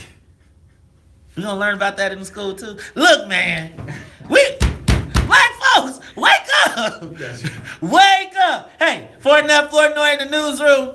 For Miss Sonia Escobar, she is the music conductor of the Soul Plane. My main man, Charles Thomas, I am the host of the WVON Morning Show. And if they don't like it, you can tell them.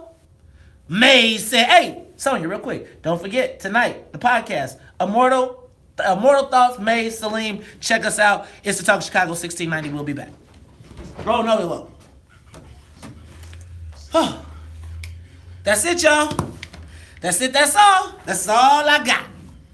That's all I can stand, because I can't stand no more. All right, now I got to go see my wife. We's going to the Hill Starter. Thoughts, questions, comments, concerns, all hearts clear. All righty.